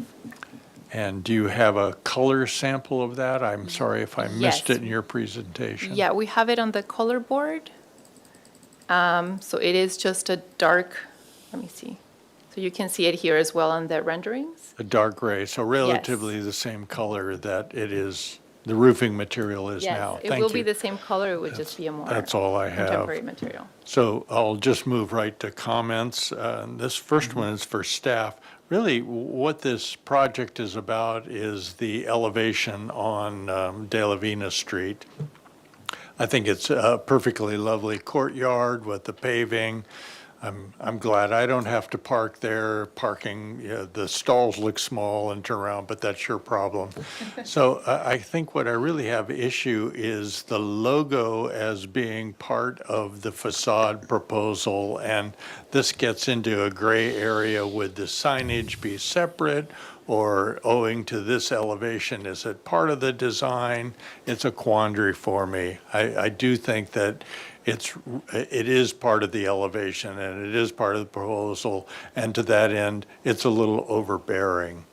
As for the wall and gate, my preference would be that they reflect more of the Spanish character of Santa Barbara and the building next door, rather than this modern neutral palette of horizontal lines and neutral colors and materials. Thank you. You're welcome. Vice Chair Six, to Board Member Whalen, if you would like me to answer the question, it is a separate proposal, so I do want to make the applicant team aware that you do have to gain sign committee approval for that sign as well. There are some requirements for that as well, so you Yes, may leave it in as a comment. As you can but- see, it's recessed in there, so I'll leave that to the astuteness of the staff to be able to separate that out. Mr. Noon? Yeah, I'll make a couple quick comments. Just real quick, can you go back to that photo? I think it was photo 2 that, because I was going to comment on the wall. And just zoom into that number 2. We can count the block to check the height. I just wanted to make sure, because my comment was going to relate to the wall height. If that existing wall is in fact less than 8 feet, I think I would like to see the new wall lower. I think that would help. I guess I'd maybe defer to the rest of the board to see their thoughts, but I think I understand your distance from the curb, and you're softening it with landscaping, but 8 feet's a big wall. And so really that was my comments. I would reiterate what Board Member Whalen said about the sign, but again, that's, after we were corrected, that's not part of this, part of our purview, so that'll work itself out. Thanks. Mr. Black? Getting back to the gate, there's part of me that I'm not really attracted to the fact that the gate and the wall kind of basically shuts, one off from the street. I mean, obviously, there's a perspective of privacy that I understand, but would you ever consider having a gate there, but it's sort of a see-through, more traditional type of iron gate? I mean, if the garden in the back with, with your trees and what have you is, attractive, then you could look through and at least see that. But just coming down De La Vina, I'm just seeing 8-foot walls, a gate, and then this building.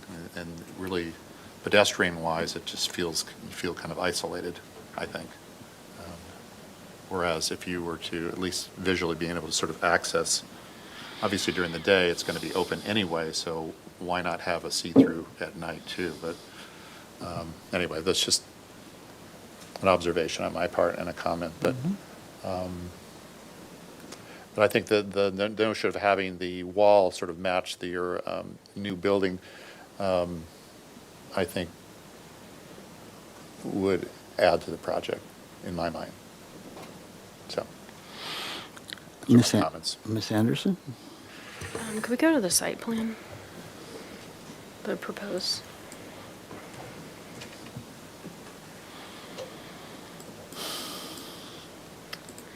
I would agree that this feels very shut off to De La Vina, and I would consider, if possible, giving I wouldn't align the wall and the building. I'd give some kind of relief, either push the building forward, push the wall back, vice versa.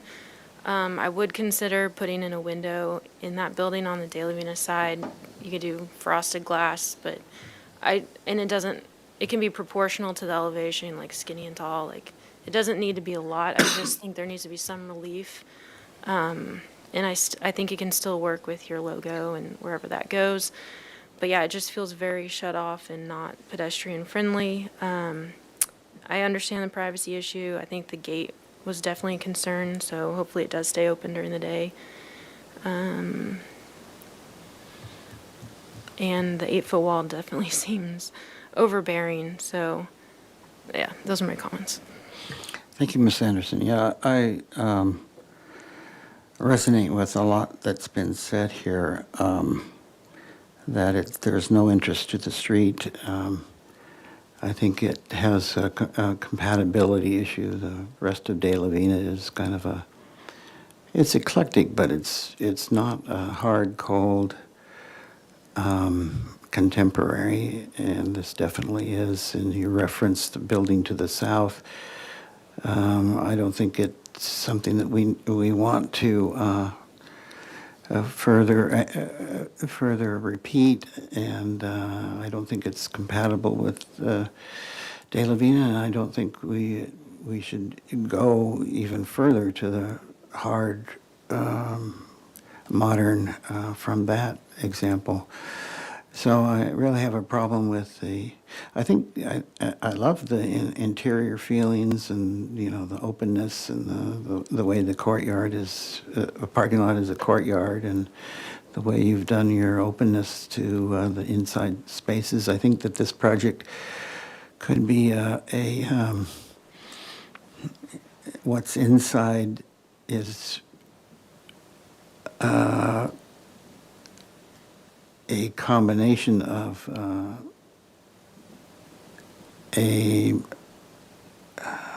has more or has less industrial hard and gray to it, and that the wall and the building to the street side has even more even less hard modern to it. As opposed to, as example, ins and outs. I resonate with Ms. Anderson. The straight line, lining everything up is a very contemporary thing. I think it's important to have some ins and outs, some interest to the street, some more visibility into your lovely court. So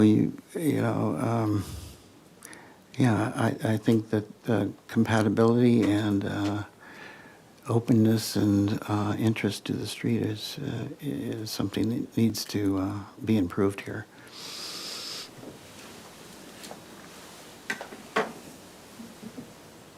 So where does that leave us? Is anybody prepared? Mr. Whelan, we haven't heard from you in making a motion.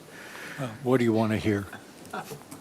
I want to hear how you feel. I would make a motion that the project be continued indefinitely and returned to the board, specifically with the character of the wall and the gate reflect more of the traditional Santa Barbara style, and that the gate itself allow for more visibility into the courtyard.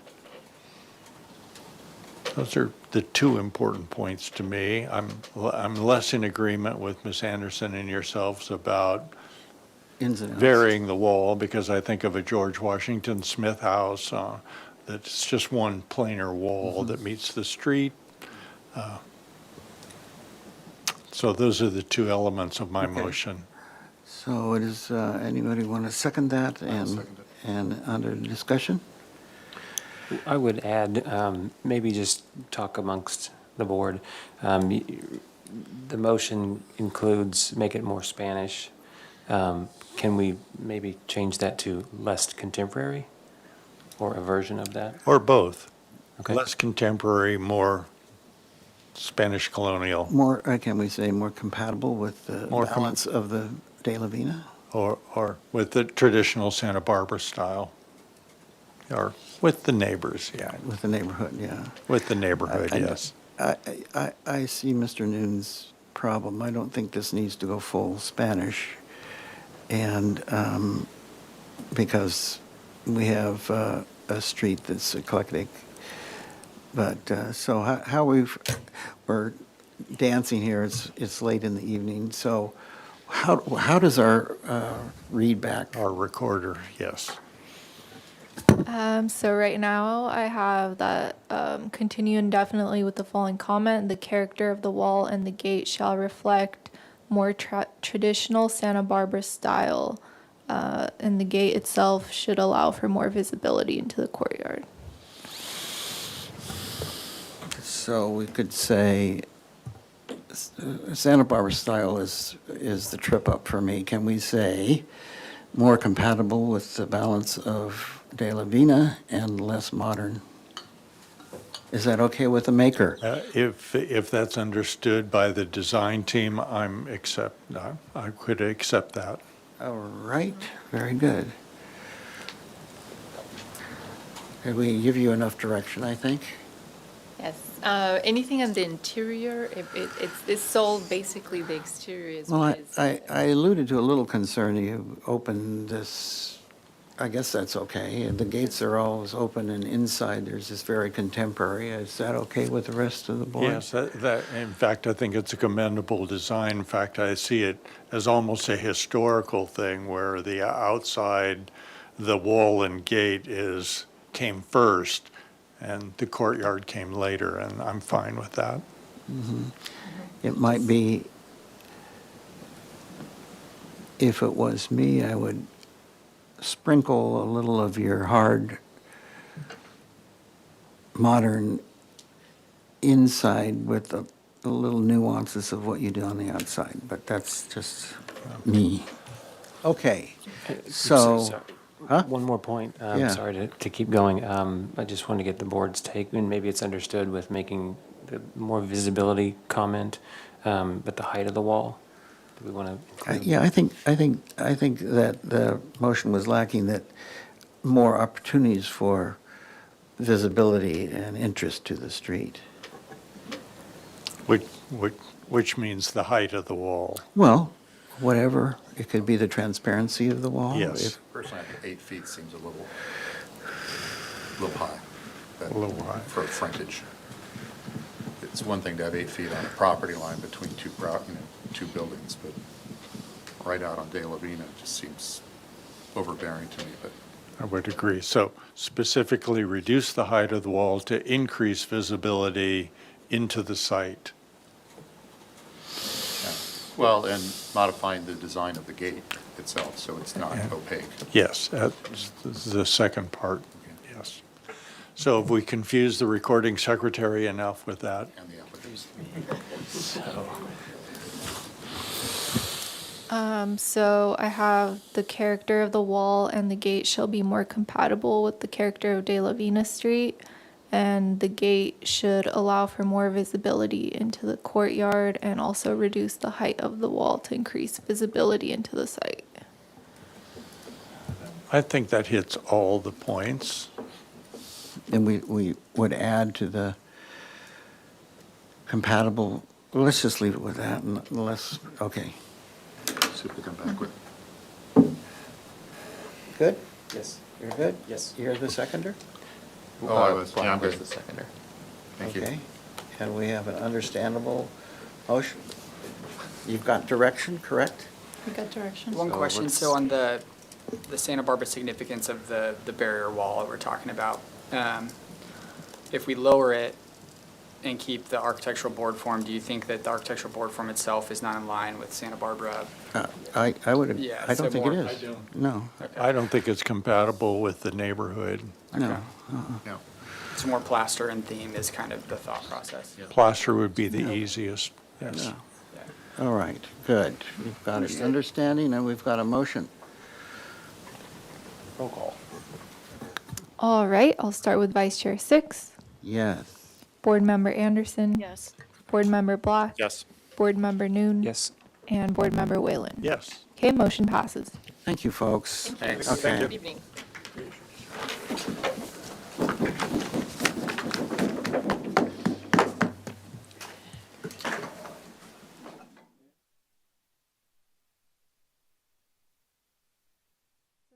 The meeting is adjourned. Yes, with that being our last item of the evening, with the March 20th ABR meeting is adjourned. Goodbye from. Welcome to spring. Welcome to spring and goodbye to beautiful Santa Barbara.